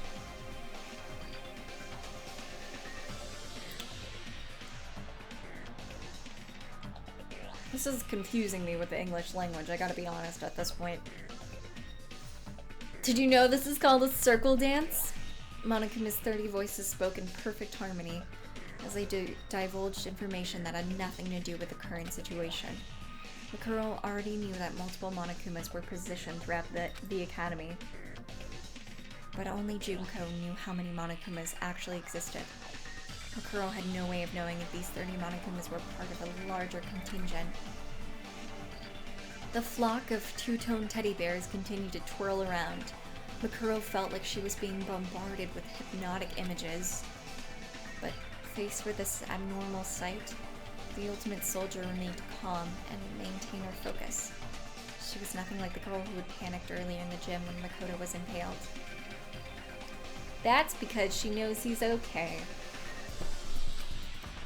As she stood before 30 emissaries of despair, she slowed her breathing and allowed her heart rate to accelerate. It was instinct, not fear or panic, that sent her blood racing throughout her body, speeding up the reaction time of her cells. As her senses sharpened, the Monokumas began speaking to her again. Don't worry, I'll make sure Makoto doesn't die. As long as everyone lives, I can reset their memories as many times as I want. That's right, all your effort, hope, dreams, and determination are going right in the garbage heap. The Monokumas took turns speaking in groups of 10, as if the mastermind controlling the Monokumas wanted to show off her ability to manipulate them. However, the ultimate soldier knew the true purpose behind all this was. She strained her ears to their limit and noticed a certain sound hidden among the Monokumas' voices. Makuro's face remained perfectly still as she kicked off the floor. The moment she moved to the side, a roaring sound shook the entrance hall. The ceiling-mounted turrets in front of the gate started raining bullets down on Mikuro. The Monokumas were just the mastermind's decoy, while she tried to blow her away. As if further trapping her, the Monokumas charged at Mikuro with a storm of bullets. Mikuro guessed that the mastermind programmed their movements in advance so they wouldn't get hit by a single bullet. She ran for the gates, evading waves of bullets and claws every step of the way. Programming 30 Monokumas and 2 turrets, while also predicting Makuro's escape route. This this would be considered impossible for anyone, but Mikuro knew it was possible for Junko. As ultimate despair, she possessed despair-inducing abilities that surpassed the capabilities of any normal student. Or human. Whatever. It's fine. Her display of power was only for filling Mikuro with despair. Despair. The screen playing out in front of Mikuro was brimming with despair. The adorably deadly Monokumas laughed and danced like reapers as bullets whizzed through the air. It was despair to the point of absurdity, and it was all for Mikuro. But, in the presence of such despair, Mikuro felt a strange serenity. For me? Junko's doing all this for me? Junko, are you watching me right now? In the end, perhaps Mikuro really was a disappointment. She clenched her fists. Junko, thank you. The sound of gunfire overshadowed her whisper, and Mikuro fell completely silent. As a member of Ultimate Despair, Mikuro's heart was filled with joy. Though she was filled with emotion, her eyes had lost their spark. Silence filled the air. Even the gunfire from the turrets began to stop for a moment. But that was only an illusion to the one controlling Monokuma. Something strong enough to silence the gunfire and avoid being picked up by the sensors spread through the school with Mikuro at the center. I'll make sure I do this right. With that final thought, she closed her mouth and turned off her emotions. As she ran through the waves of scorching bullets, the air around her began to grow coldly. As this coldness spread into her heart, it began to beat in a mechanical fashion. Several seconds later, Mikuro's body and mind melded together and became one with her surroundings. Her temperature now dominated the battlefield. Despair, bullets, and Monokumas filled the area. Mikuro predicted their movements and jumped into the air without any hesitation.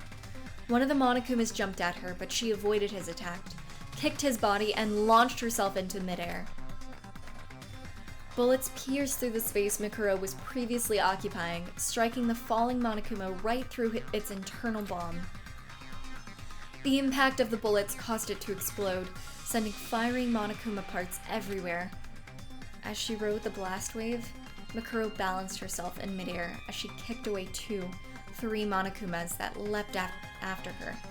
She moved so gracefully, she was practically flying. In contrast, the Monokumas threw themselves into the path of oncoming bullets, exploding one after the other. Some of them exploded near the main entrance, but their blast didn't even leave a scratch. With full control over the entrance hall, Mikuro evaded bullets and confirmed that the bombs inside Monokuma weren't enough to destroy the door. Oof.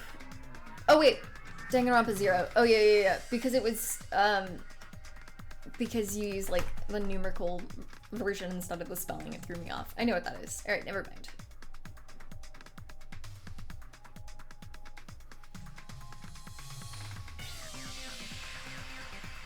Oh.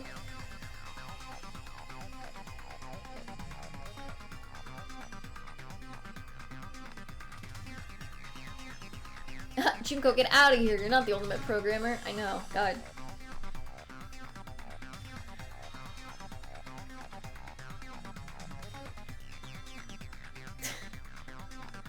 With full control over the entrance hall, Mikuro evaded bullets and confirmed that the bombs inside Monokuma weren't enough to destroy the door.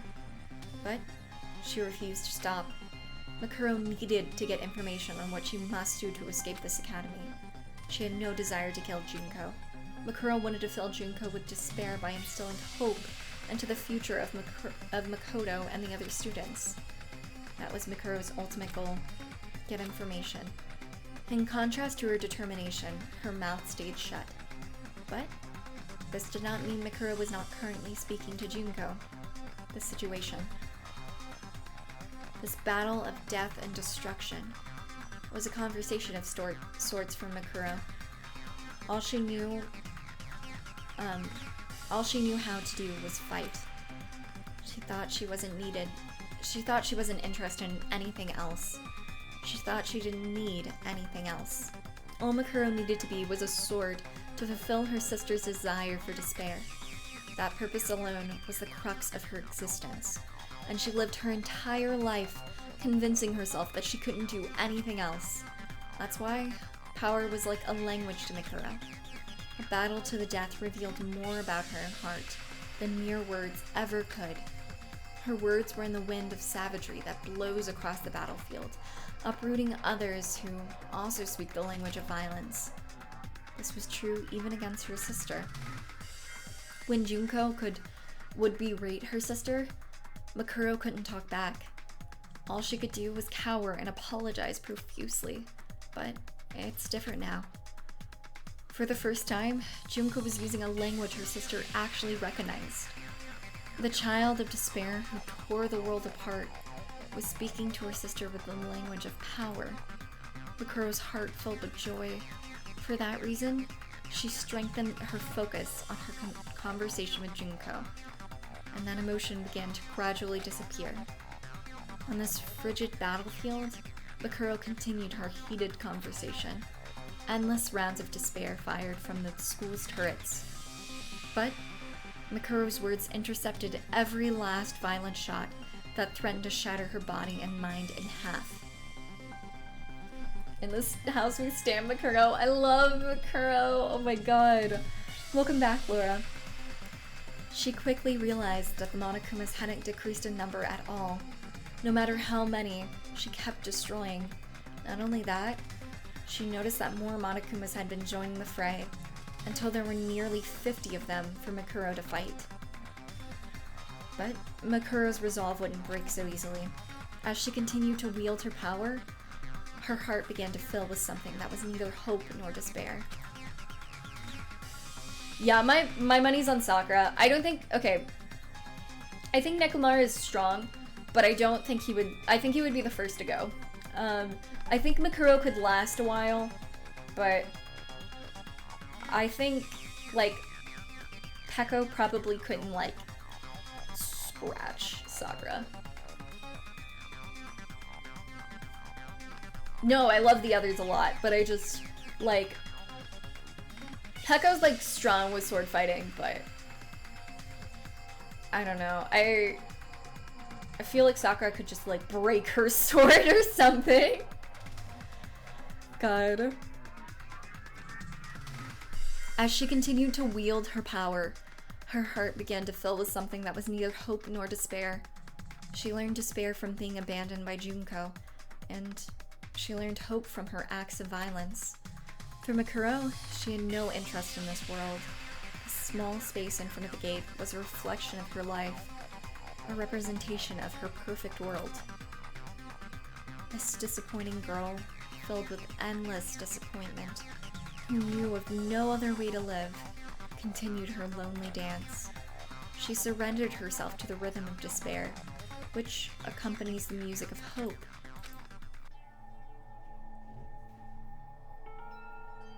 I mean, like, technically speaking, you're like 100% right, Ruba. Computer's room, innermost area. Monokuma room. How much time has passed? The surveillance cameras at the gates were capturing footage of countless Monokumas falling at the hands of a child who fought like a raging demon. The Monokumas bolstered their numbers, and now 100 of them were trying to sink their claws into Mikuro. Most of them were running on autopilot, reacting to her movements based on prior information they had received in advance. But despite standing before hundreds of mechanical adversaries, Mikuro's face showed no fear. She hadn't sustained a single injury, giving her a presence that was nearly divine to behold. Though Sakura Ogami was powerful enough to injure her arm, Mikuro in her current state could potentially fight Sakura to a draw now, without relying on firearms. She took complete control of the battlefield, taking in her surroundings as if they were a part of herself. She dodged attacks from the rear as though she had eyes on the back of her head, and stabbed through Monokuma's weak points with her metal bar. No matter where the attacks came from, Mikuro deflected them, all as if her skin were covered in eyes. Describing her as ultimate no longer did her justice. Mikuro had transcended the boundaries of humanity and becoming a pure killing machine. God.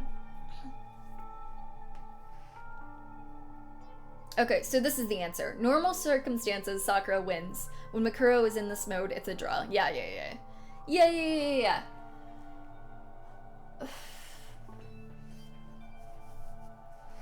Doc, welcome to this stream. I hope you're doing well. Mikuro is now God. Oh my god. Yeah. Oh my god. But, despite that, even though she understood the ludicrous power her sister possessed, Junko was not afraid. She felt not one iota of fear. After all Junko can feel is despair. She even started to admire her sister's attempt to fill her with despair. But the sentiment quickly filled Junko with an orgiastic ecstasy of despair.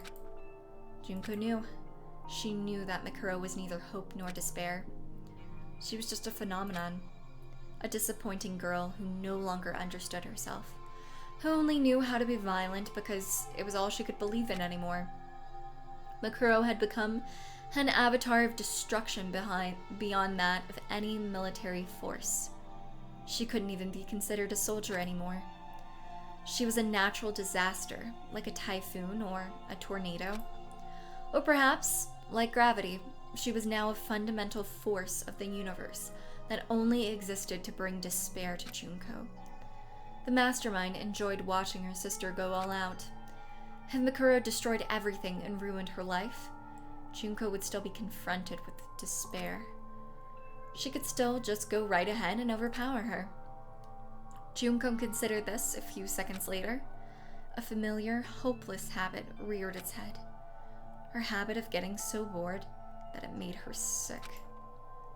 The girl who had been grinning as she watched the screen now bore a look of calm stoicism, and she reached for the microphone connected to Monokuma's speakers. Mikuro was no longer human anymore, but Junko knew how to bring her back. It was a simple feeling, really, and with that hopeless feeling, for Mikuro in mind, the mastermind said just one word. Mikuro. To be honest, Pekka would win in a sword fight, Sakura hand-to-hand, Mikuro in a gunfight, Nekomara is just the... Yeah. Actually, if it was down to that, but if like everybody had their like, I don't know, their like thing, if Sakura was only hand-to-hand and wasn't forced to be in a sword fight, I think she would win. Like if it was sword fight Pekko versus Sakura with hand-to-hand.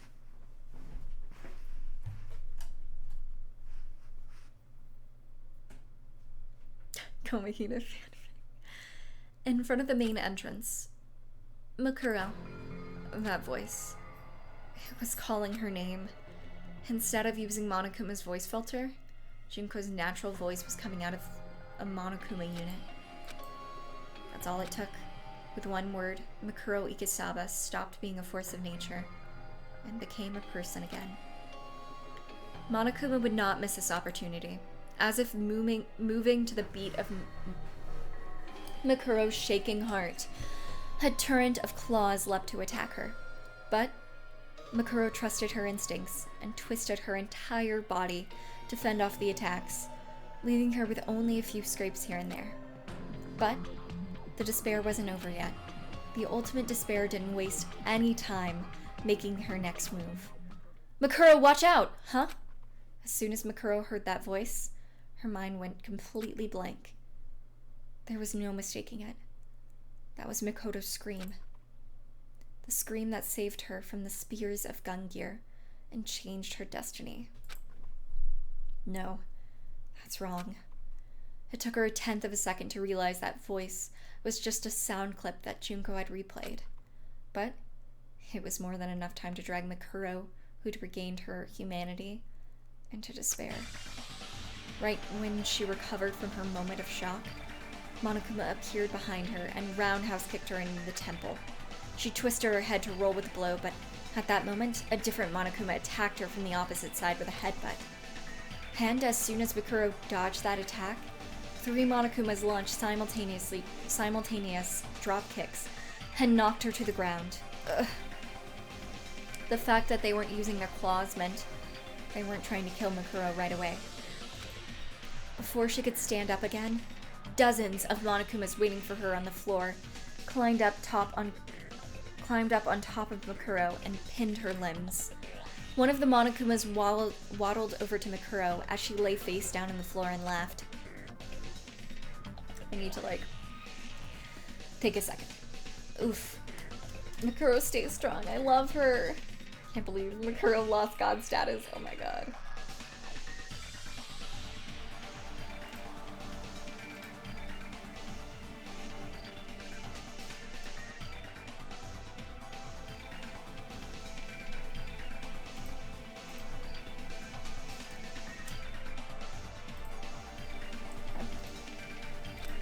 A pretty girl getting pinned by all these me's. I wonder if I should feel more excited about this.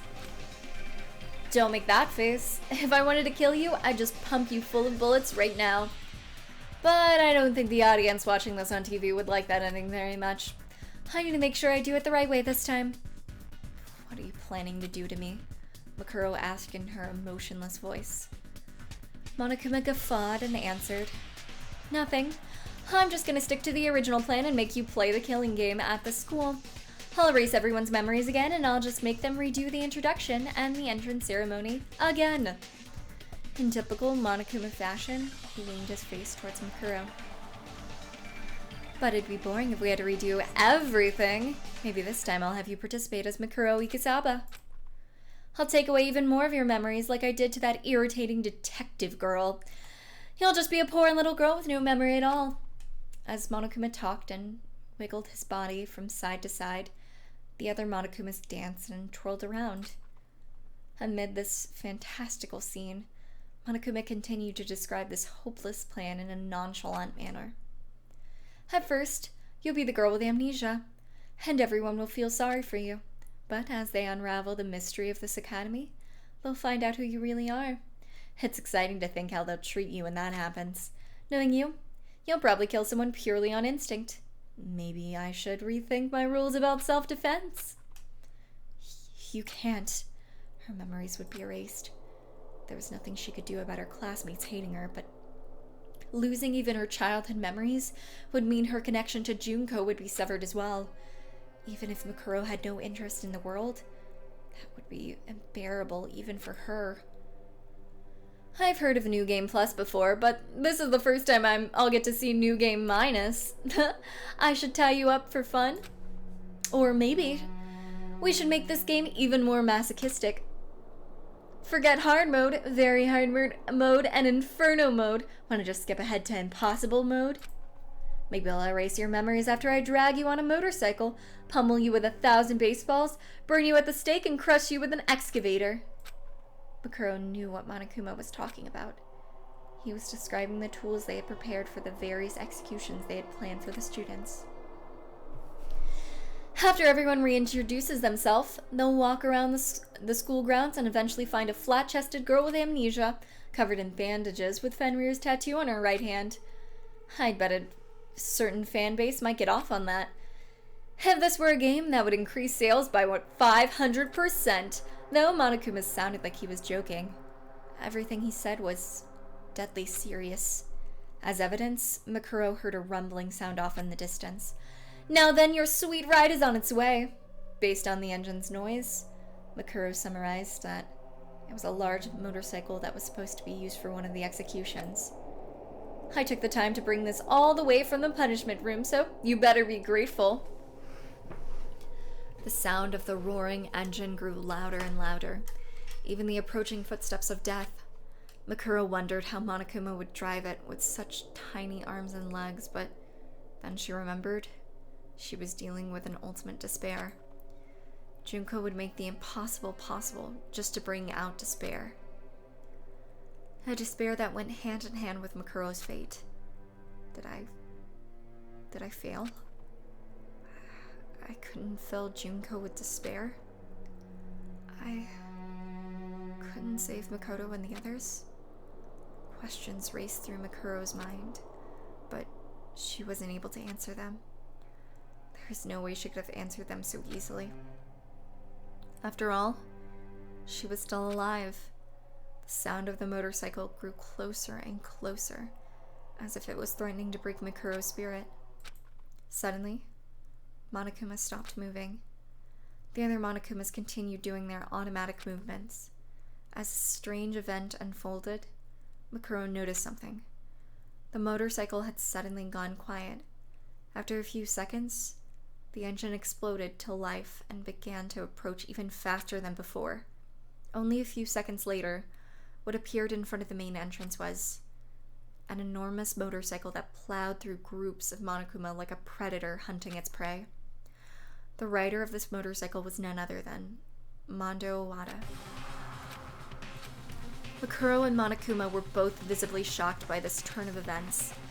Instead of addressing them, Mondo accelerated the motorcycle he stole from Monokuma directly towards Makuro. Just before his front tire touched Makuro, he popped a reverse wheelie and turned the entire motorcycle around. The back wheels swept over Makuro's back, knocking away all the Monokumas that were pinning her. "Hey, can you stand?" Mondo asked and begrudgingly offered his hands to Makuro. Confused, Makuro took his hand and stood up. "What are you doing, Mondo? I was so close!" One of the Monokumas protested, not in his normal voice, but as the hacker, Bashiki Madurai. "Oh yeah, you're Bashiki or whatever, right?" "That's right, why are you helping a terrorist?" "I ain't bragging about this or anything, but I have no clue if you or this girl is lying." The veins in his temple began to bulge, and his cheek flushed with anger as Mondo said, "But still, I ain't the type to just stand around while some idiot gangs up on a girl." "What are you saying? Get a hold of yourself. You must be experiencing Stockholm Syndrome. You've deluded yourself into thinking you're friends with the criminal who's taken you hostage?" Monokuma tried to explain to Mondo, but he ignored him, took Makuro's hand, and pulled her onto the back of the motorcycle. "Oh, shut up! I don't know nothing about Stockholms or syndromes, but don't go acting like you can boss me around." As Mondo shouted, he revved the motorcycle as if he was using it to pronunciate his words. The ceiling-mounted turrets began moving, but the two disappeared before the turrets could take aim at the motorcycle. Oh, okay. It just quickly changed and it fucked me up. "Ari, welcome to the stream. I hope you're doing well." Mondo, off in the distance, lifted his head. Something has happened in the balance. Oh my god. What a twist from how the motorcycle worked in Danganronpa 1. I know! Oh my god. Nunu, welcome to the stream. I hope you're doing well.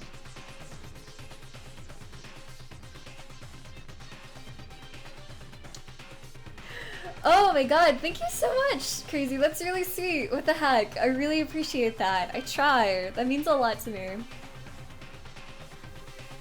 They will literally be run and gun. Oh my god. This is such a powerful image. As they zoomed through the hallway, countless Monokumas chased after them, waving their claws wildly through the air. "Why?" asked Makuro. "Huh?" shouted Mondo. His voice was even louder than the sound of the engine. "Don't get the wrong idea. I don't trust you at all." He has lowered his... Okay, sorry, the spelling fricked me up there. Ugh. Cat Panta Cake, thank you so much for the follow. I really appreciate it. He lowered his voice slightly, as if he were whispering to himself. But still, I don't know why, but I feel like I could trust what he said. "He?" inquired Makuro. But there was no time for questions. The unit leading the Monokumas chasing after the motorcycle had almost caught up to them. And then, Like the enormous maw of some fearsome creature, they brandished their claws in perfect unison. At that moment, the motorcycle zoomed by a certain girl. A girl whose fighting ability surpasses that of any normal human. The strongest girl on Earth.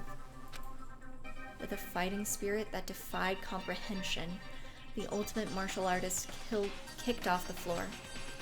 A sound even louder than the motorcycle's engine filled the room. When Mikuro looked back, she saw Sakura landing on the floor, sending the pack of Monokumas flying several meters away. Sakura? If she heard Mikuro mumble her name, Sakura didn't acknowledge it. Like a statue of a fearsome god king, she calmed her breathing as she stood before the pack of Monokumas, ready for battle. Your pursuit methods seem unbecoming for one who claims to be the ultimate hacker. An overpowering aura seeping from her skin. Her skin shimmered as an intense heat began to fill the hallway. Unlike the power of Mikuro's sheer violence, this was the power of martial arts. Mikuro froze the air around her and time along with it. But Sakura was generating enough heat to boil space itself as she stood before the Monokumas. With that heat stinging her back, Mikuro looked ahead. Hifumi and Chihiro were cautiously peeking from behind the door leading to the rooms while Aoi and Taka kept watch from inside the building. After passing them by, Mondo slowed down the motorcycle as he reached the front of the cafeteria and turned into a complete stop. The other students looked warily at Mikuro. But, among these students, Mikuro noticed two people who weren't regarding her with suspicion. One was Kyoko, who seemed to be studying the situation. The other was a skinny boy who was leaning against Kyoko's shoulder. Makoto? Mikuro's lips began to tremble as she sat on the back of the motorcycle. Ignoring the pain coursing through his body, Makoto smiled at Mikuro and repeated what he said to her earlier. I'm glad. I'm glad you're safe, Mikuro. Unfortunately, Mikuro was unable to realize her hope of filling her little sister with despair. Instead, she had successfully planted the seeds of hope into her fellow students.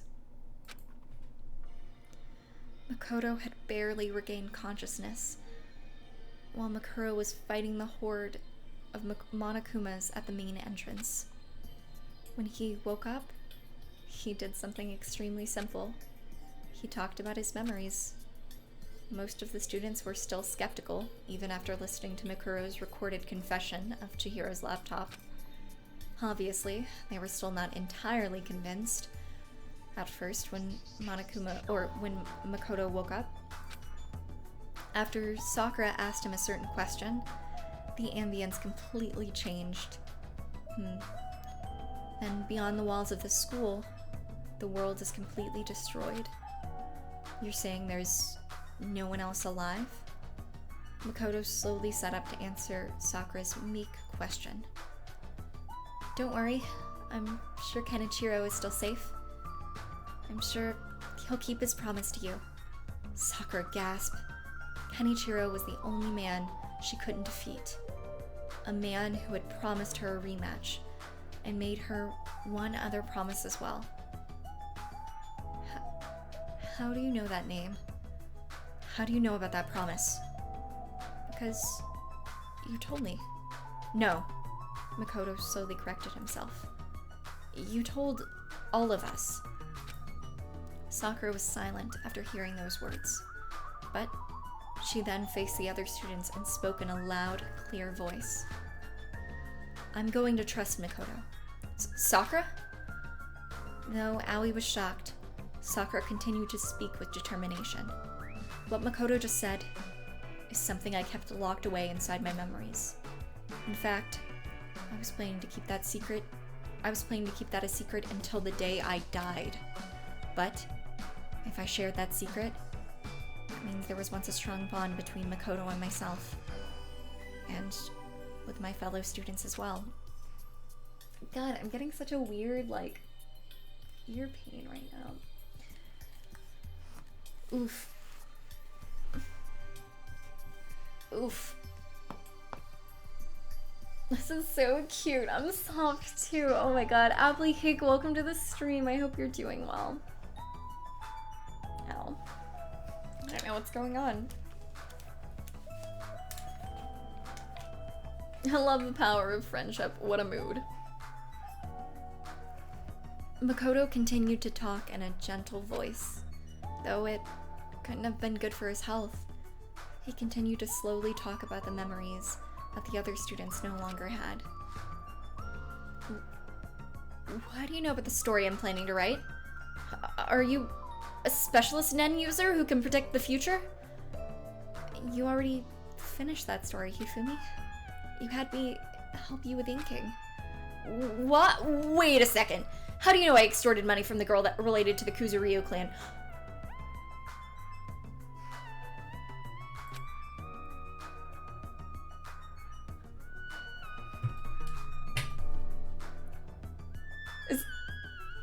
Hello?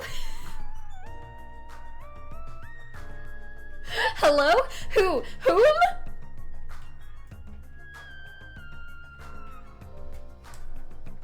Whom? Because you even tried to sell my organs to them. His wounds were excruciating. But even so, who was the extortion?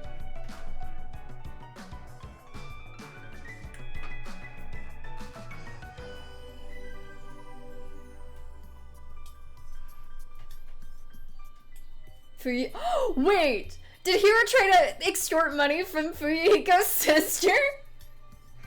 Sis, you fool. I just wanted to be sure. I just wanted to be sure.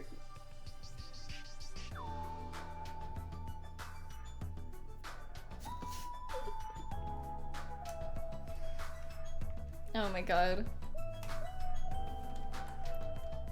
But even so, Makoto kept smiling and talking about their lives together, as if it was his duty to do so now that he had regained his memories. As the other students listened to him, they slowly began to realize something. The vivid accounts he was providing couldn't be explained as just passing knowledge. Clearly, some kind of bond between them all had been erased. Only Byakuya remained cynical. There's no way I would have grown closer to any of you. It's likely you're all secretly working together. Though Byakuya was still hostile towards Makoto's recollection of their memories, for the time being, he determined that Makoto wasn't actually a terrorist. Makuro had bought enough time for Makoto to wake up and share his memory with the others. Even if she hadn't intended to do that, it was still a small sliver of hope that she grasped tightly. And now, as she looked at the boy who had smiled at her, Makuro didn't know what to say. She couldn't think of anything to say at all. The battle was over, and Makuro was now back to being a disappointing girl. She turned away from everyone's faces and apologetically climbed off the back of the motorcycle. But Makoto saw her and slowly opened his mouth to say, "Thank you, Makuro. You saved my life." Makoto gave her words of sincere gratitude between his weak breaths. Makuro couldn't bring herself to look at him as she mumbled to herself. "Why? Huh? If Kyoko told you, then you already know what I did, right?" After regaining his memories and learning the truth, Makuro should have been nothing but a hated traitor to him. Why would he smile at someone like that? Makuro kept her head down. Makoto smiled as if he was unsure how to respond and said, "Well, I guess you're right. But you also saved my life many times during these past 2 years, and..." Makoto took a deep, quiet breath and smiled at Makuro again. "You're my friend. We all spent time with each other. It would be great if you could look for a different path not despair. And if there's any way I can help you, I will. Do you really think I can walk another path at this point? I don't know what you can do or even what I can do, but I think it's more important to look for that path instead of actually finding it. Was this intentional or coincidence? Just before he regained his memories, Makoto had said something similar to Mikuro when she spoke to him in the nurse's office as Junko. Regardless of whether he lost his memories or regained them, those words revealed Makoto's true character. As Mikuro confirmed that to herself, Makoto blurted out something that was almost too trusting. And it's not just you. Even Junko can. But he was immediately interrupted. Ooh. Monokuma's face appeared on every monitor in the academy, and his laughter seemed to be coming out of every speaker. I could have kept predicting to be the ultimate hacker, I could have kept pretending to be the ultimate hacker, but it's boring to impersonate someone who doesn't even exist. If this keeps up, I'll lose my identity and turn into Kuma. Kyoko looked up at a surveillance camera and addressed Monokuma directly. He seemed to give up pretty easily.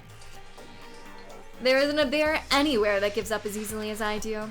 Regardless, I'm pretty sure Chihiro has figured out the secret of my control program by now.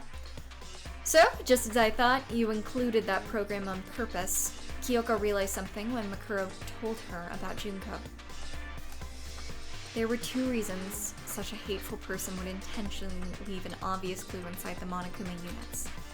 Either Junko wanted the students to learn the truth about the outside world, and themselves on their own, and turn their hopes into despair, or she was looking forward to that clue resulting in her own plan being undone, which would allow her to feel despair towards herself. She was an angel of everlasting despair, delighting in her own despair and using it to spread despair and destruction to those around her. Why would something like that continue to play the role of Monokuma? Actually, I set that program for Chihiro to discover if she happens to be one of the final 5 survivors. I feel so sad and empty that my preparation was a waste, but I'm going to think about it positively. The word retreat doesn't exist in Monokuma's dictionary.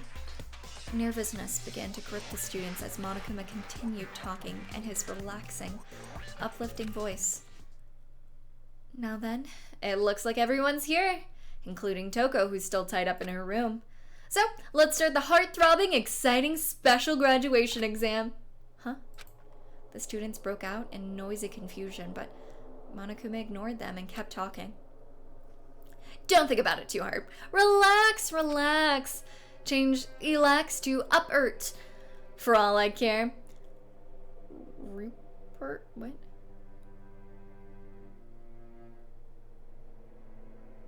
What? I'll still be the most adorable bear here. Byakuya, visibly annoyed with Monokuma's nonsensical rambling, shouted, I already know it's you, Junko. Stop this stupid game and show yourself. Oh my, don't you know? If you want to lure the mastermind out of her heavenly hidey hole, you need to bring a worthy sacrifice. You're not worthy enough at all. Do you really think the mastermind would show herself for your pathetic hope and despair? He roared manically, then began to explain the special graduation exam. If you pass my exam, everyone will graduate, but if you fail, you'll be held back for a whole year. I'll reset your memories, give you a fresh new lease on life, and you'll reintroduce yourselves at the start of the school year again. They say people's lives don't come with reset buttons, but I'm not a people. Whether it's soft resets or hard resets, I can do as I please. Yasuhiro seemed confused, but the rest of the students knew what Monokuma meant by reset. He was going to force them to relive their school lives once again.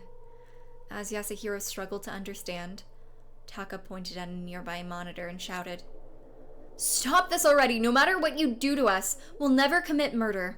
These past few days should have made that clear to you." "What was that?" jumped Monokuma. "Are you serious?" "Of course! No one would ever take another human being's life for any reason."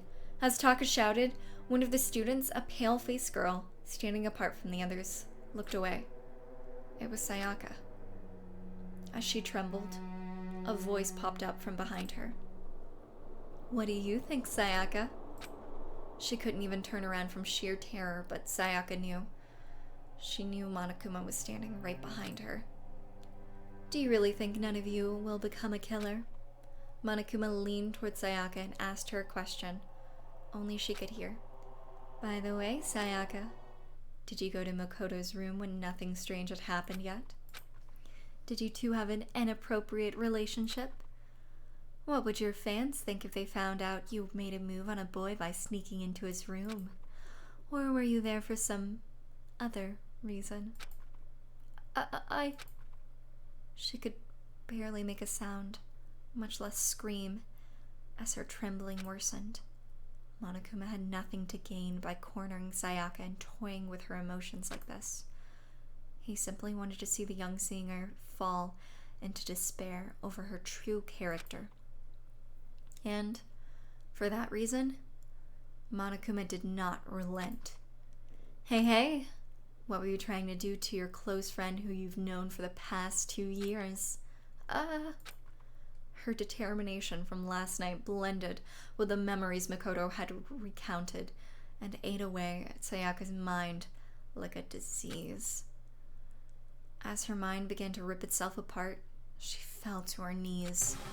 A clear ball, flying at just under 105 miles per hour, struck Monokuma in the mouth with enough force to sink into her face. The speaker in Monokuma's mouth was immediately destroyed as his body rolled into a wall and stopped moving. Sayaka came to her senses and looked where the ball came flying from. "There's your boy, Leon." "Makoto, how many times did you almost die during regular high school?" It's fine. It's fine. It's okay. Rupert. Oh my god. There he is! Oh my god.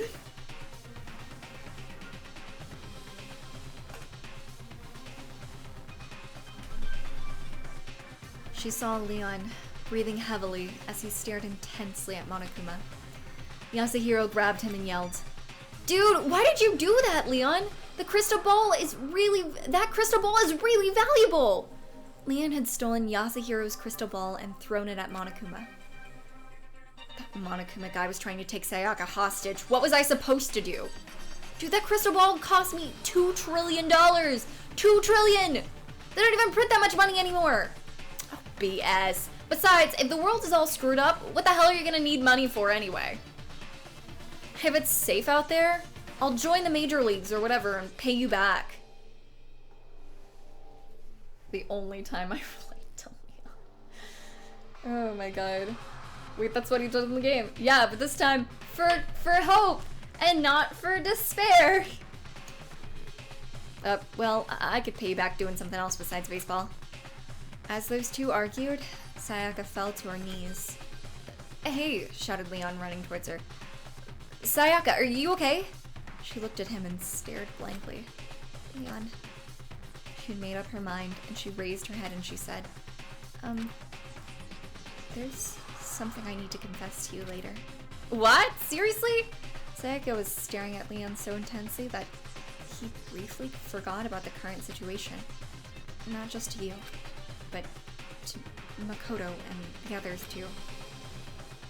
Sayaka had made up her mind to confess the sin that was weighing heavily on her heart, but Leon seemed not to hear the later half of her remark. He ran back to the others, slapped Hifumi and Yasuhiro on the backs, and shouted, "Alright everyone, let's ace this exam or whatever and get the hell out of here. There's no way I'm gonna let my happy memories of this place get taken away." And Monokuma inside the monitor responded, Fine, fine. Now that things are finally starting to come to a boil, let's start the graduation exam. Yeah, no, she was going to confess her murder plan later, but he thinks that she's confessing her love for him. Hey, wow, it's gonna be such a shock when she confesses that she almost set him up for murder of him. Wait, no, it's actually, let me re-say that. It's gonna be such a shock when she confesses that she almost murdered him. I've seen a lot of people ship Sayaka and Leon. I don't see it. Sayaka, who had been outside the dormitory, suddenly appeared with some information. The Monokumas... Oh, Sakura, not Sayaka. My bad. The Monokumas in the hallway are acting peculiar. The students all moved to the main building to see what Sakura was talking about. They saw 50 Monokumas standing in 2 rows along the walls of the hallway, and one standing at the very end of the hall. There was something strange on top of this Monokuma's head, an enlarged version of the escape button that Makoto had obtained from the Mono machine. As each of the students took in this sight, an announcement rang throughout the school.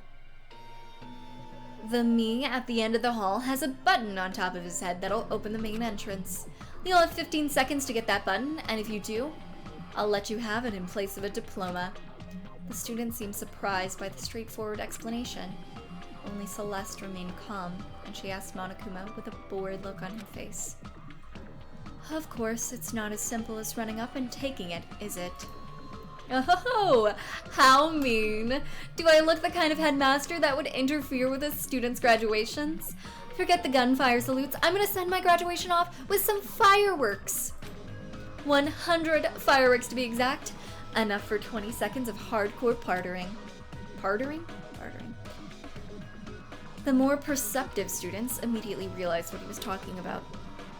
So what they're saying is not Leon, or God, not Hiro. Everyone besides Hiro. I've got Leon on the mind. Oof.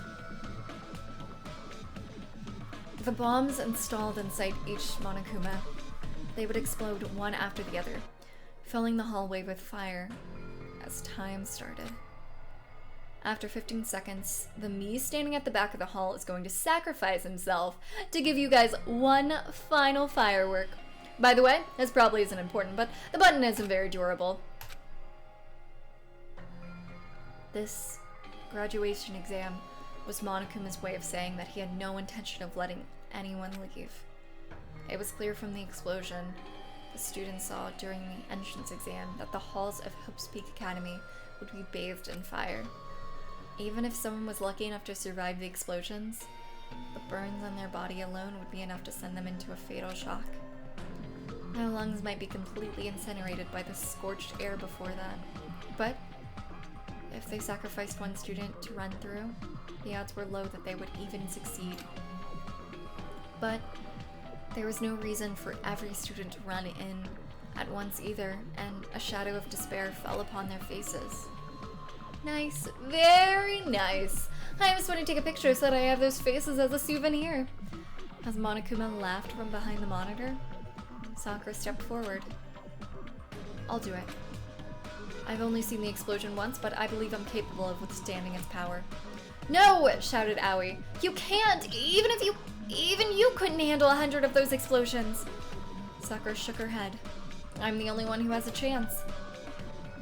Suddenly, Mondo remembered the motorcycle he parked inside the dormitory and said, Hold up, that motorcycle might be fast enough to get through those explosions. I'll do it. Don't be hasty, urged Sakura. Even if the motorcycle is unharmed by the explosions, that it doesn't mean its rider will be. As Sakura and the others continued their debate, one person stepped towards the hallway lined with Monokumas. I'll do it. Makuro! Screamed Makoto weakly. Makoto, or... Oh god, that's their ship name. Oh god, frick. Sorry, these spelling errors frick me up every time. Makuro, with her back facing Makoto, turned her head to the side slightly and gave him a small nod. She knew it would come to this. She knew why Monokuma would pose such an impossible exam. Junko's already looking forward to the next despair game. She's going to erase everyone's memories, including mine. She just wants to torment us and fill us with despair before that happens. But Mikuro knew her sister's personality all too well, and that's why she was confident. She knew the escape button was real. Whenever Junko brought despair to others, she always made sure there was a possibility that despair would befall her instead. If the students won this gamble and made it through this horrible situation, they would finally escape to the outside world. That outcome would obviously fill Junko with immense despair. In the same way she left a clue in Monokuma's control program, Junko could not be satisfied unless she took plans to ensure her own destruction. It was this quality that made Junko the ultimate despair. That's why Mikuro was determined to do it. She knew she was the only person that stood a chance of making that outcome possible, even if she had to risk her life. But right now, Mikuro wanted to live more than anything. She wanted to hold on to this world, a world she had no interest in previously.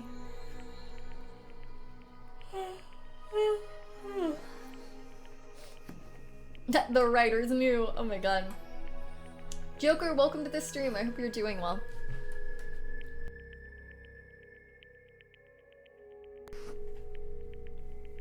She didn't even know if this hesitation she felt was disappointing or not. But she wanted to live and continue searching a new path. A path where she could abandon her submission to despair, where she could accept the sins of the past and continue to live. Mikuro, who was known as a war machine, found her heart beset by overwhelming fear and anxiety. Until now, it had never occurred to her that determination was necessary to live. As if she was brushing that fear aside, she quietly said, thank you, Mikoto. Unfortunately, the words she said to the boy who showed her new possibilities never reached his ears. Sakura, however, heard her and frowned as she said,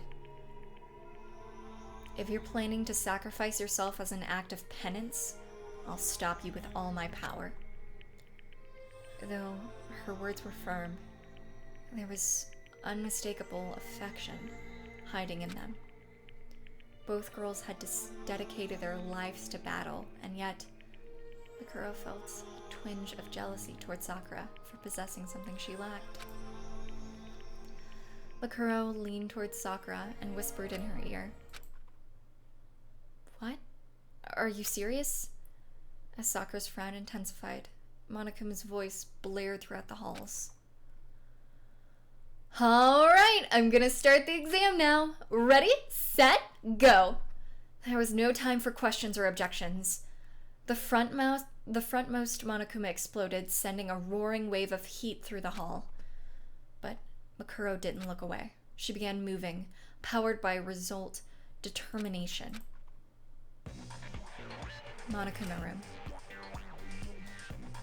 As soon as the graduation exam started, the mastermind focused her control entirely on the Monokuma holding the escape button, and completely synchronized her field of vision with it. She knew what was going to happen next. She could predict what her sister Mikuro would do in this exact situation, or she would choose to focus her superhuman skill with weaponry. And so, through Monokuma's eyes, she watched the scene unfold exactly as she predicted. A pointed metal bar burst through the explosions, heading straight for the weak point of the Monokuma holding the escape button. Specifically, it was aiming for the point where the bomb's detonation system and Monokuma's power source overlapped. It flew straight and true, as if it had been fired by a master archer. In order to bring despair to Monokuma, and by extension Junko as well, a super soldier known as Mikuro Ikisaba threw the pipe like a spear so it could attack the same weak point she had pierced in the nurse's office, as explosions filled the hallway until only fire remained visible. The spear's speed and precision as it soared to its targets defied all human logic. But the mastermind knew. She knew Mikuro had used her power to fill the world with despair. Power was all that disappointing girl had. But that power was useless against Monokuma. The mastermind had predicted that Mikuro would put all her effort into that throw, had Monokuma caught the metal bar perfectly between his hands. The force of the throw knocked Monokuma back several yards, but the pointed end of the bar never pierced through his chest. Well, that was disappointing. The mastermind turned to look at a different monitor. She wanted to see the look on Makuro's face when she realized that she failed to strike Monokuma. The despair of seeing the final Monokuma explode right before her eyes, completely obliterating the escape button. She walked to sear this memory of her disappointing sister's final moments as her newfound hope sank into a dark pit of despair. On instinct, she turned her attention to the surveillance camera that hadn't been destroyed, but instead of seeing the crow and the others, she only saw Sakura, who looked as though she finished launching an attack. She only thought it was strange for a second. But then, the hopelessly powerful mastermind completely understood the situation and shifted her point of view to Monokuma. But because of that single second, Junko would feel just a pang of despair. 3 seconds left. Amid the smoke, flames, and heat encircling the hallway, it burst through with the speed of a cannon shell.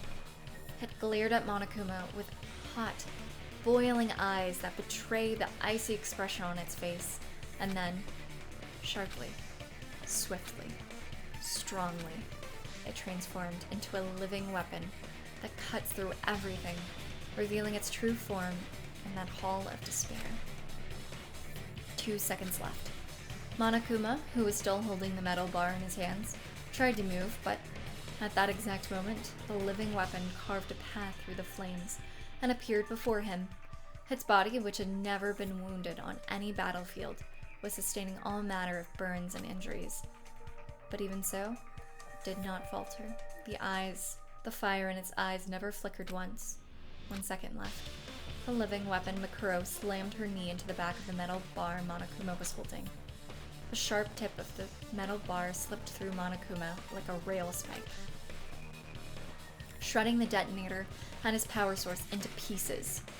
Time's up. The 100 explosions ceased, and smoke blanketed the hallway. Mikuro had dived into Monokuma, and the pristine escape button now rested in her hand. She and the other students of Hope's Peak Academy had passed the graduation exam. It was only a small amount of despair. Monokuma had tasted it in only 3 seconds. Hey Phantom, welcome to the stream. I hope you're doing well. First floor, hallway. Junko. Mikuro looked down at Monokuma. He could no longer move or self-destruct. When she spoke to him, a static-filled voice emitted from his mouth. It seemed his communication function still worked. I never expected you to do that. He sounded like Monokuma. It seems his voice modulator was unharmed as well. I must have overestimated you. I never thought you'd need anybody's help on the battlefield. When it gave the signal, please launch me forward with a roundhouse kick. Mikuro whispered these words to Sakura just before the explosion started.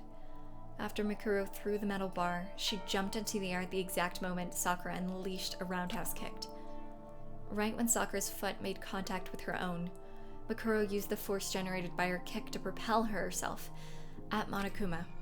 Using the ultimate martial artist superhuman like a springboard, she shot herself through the air like an artillery shell.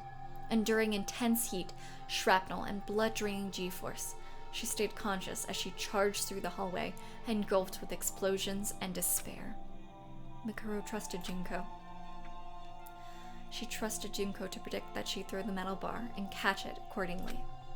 Then, she'd try to look at her face as the despair sets in. And Junko and Ashima, she knew she'd do that.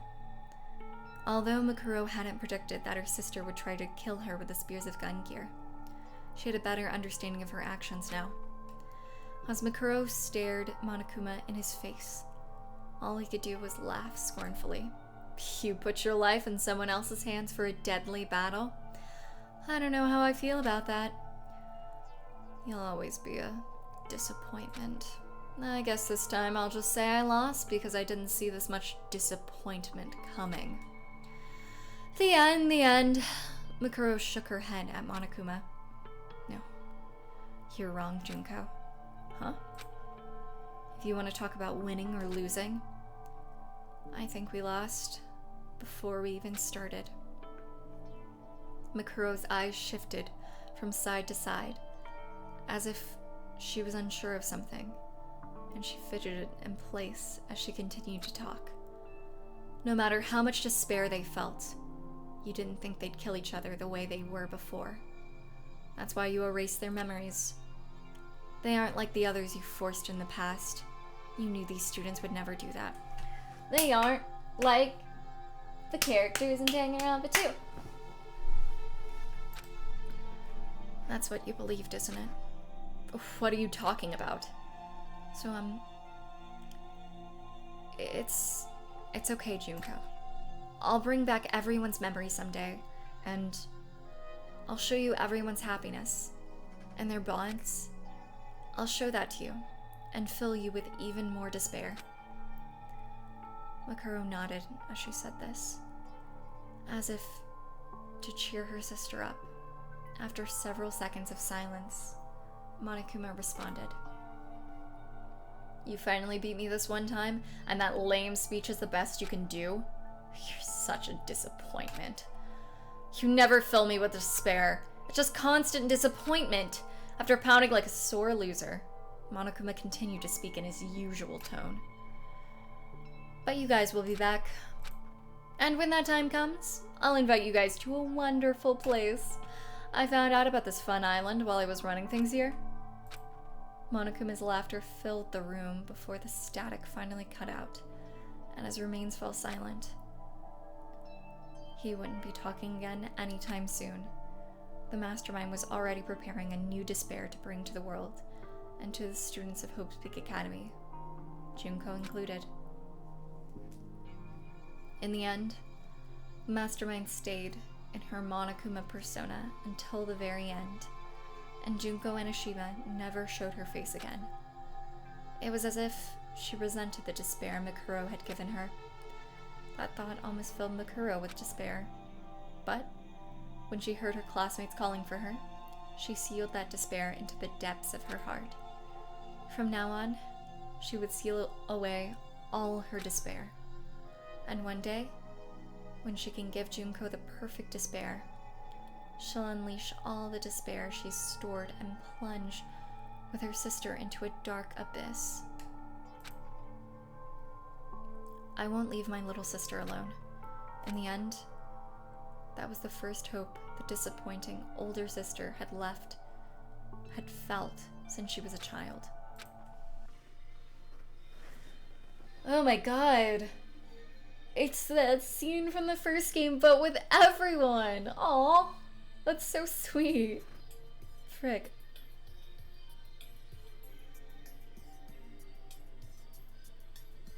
Epilogue. Fudo, welcome to the stream. I hope you're doing well.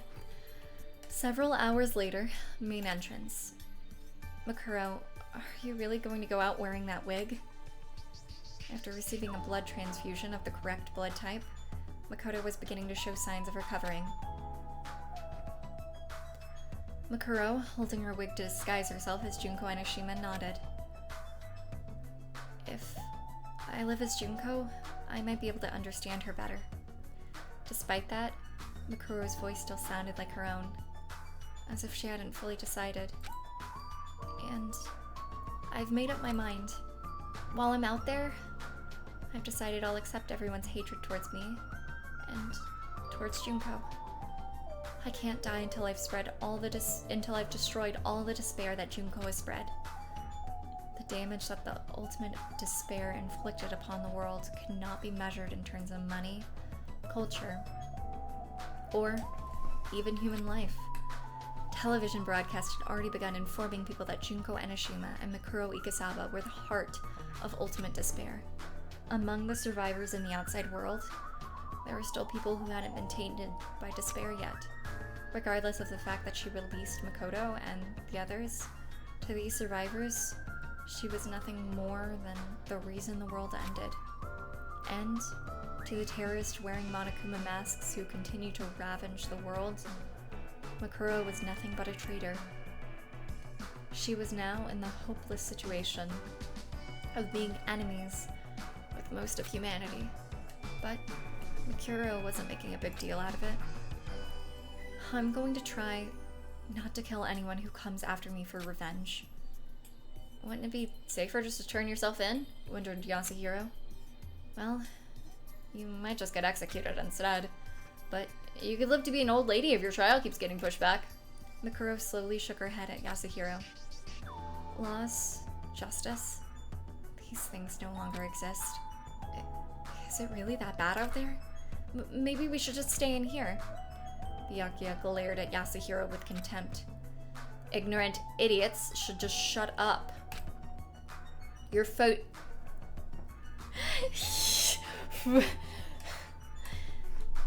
Your fate won't change whether you stay in here or not.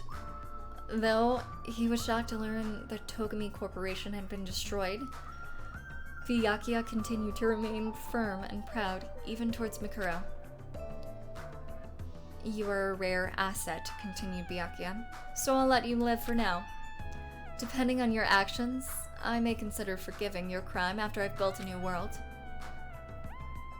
Byakuya's always hated how dumb Hiro is. You're kidding? Only a Togami would boast that they're capable of forgiving the crime of ending the world.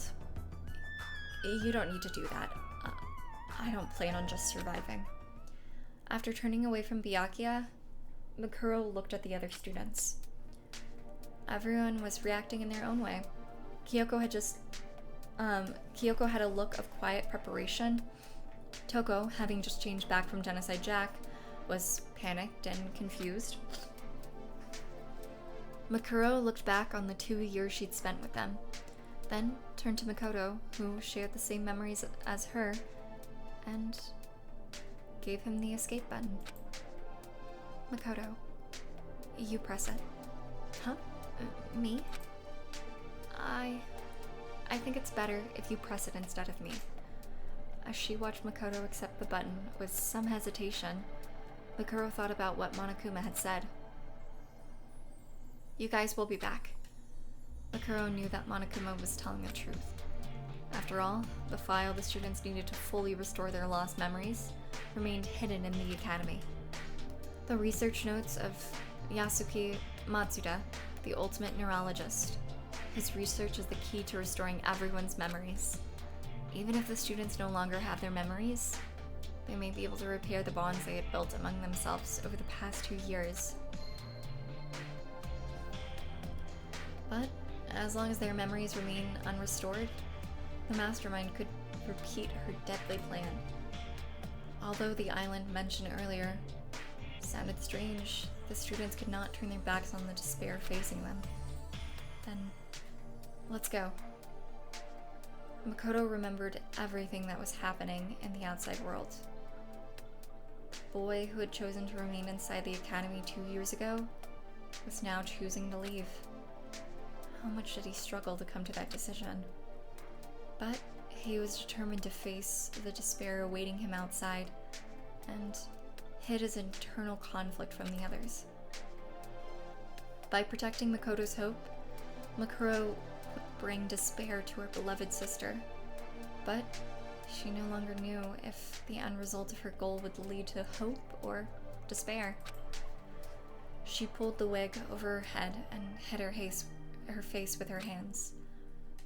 While she was smiling, was she smiling because hope was waiting for her?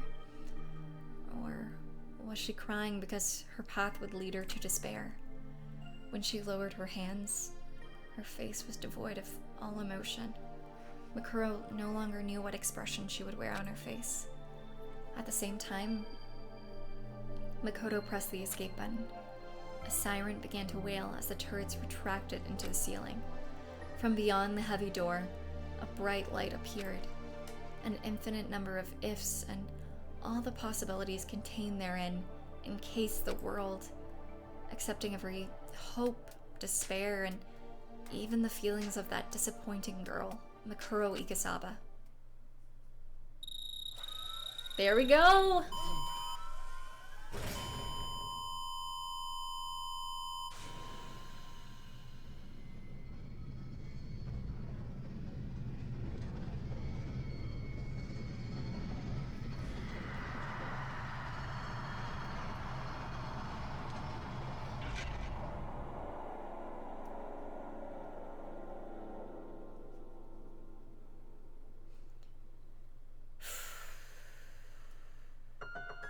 Man, what I learned from this was just if Mikuro could have accepted the fact that she was super in love with Makoto, none of this would have happened. Honestly. Oof. To a relaxing sauna together. Oh, I bet. Man, that was good though. I really enjoyed that. Danganronpa. Also, I love Mikuro Ikesaba. Now I got big Mikuro feels. I love Mikuro. Oh my god, I love Mikuro Ikesaba. Well, yeah, thanks guys for coming. I really appreciate it. I know I was a little bit worried that not too many people would show up because I'm just reading, but it means a lot. Let's see. How to avoid the end of the world. Get Makuro to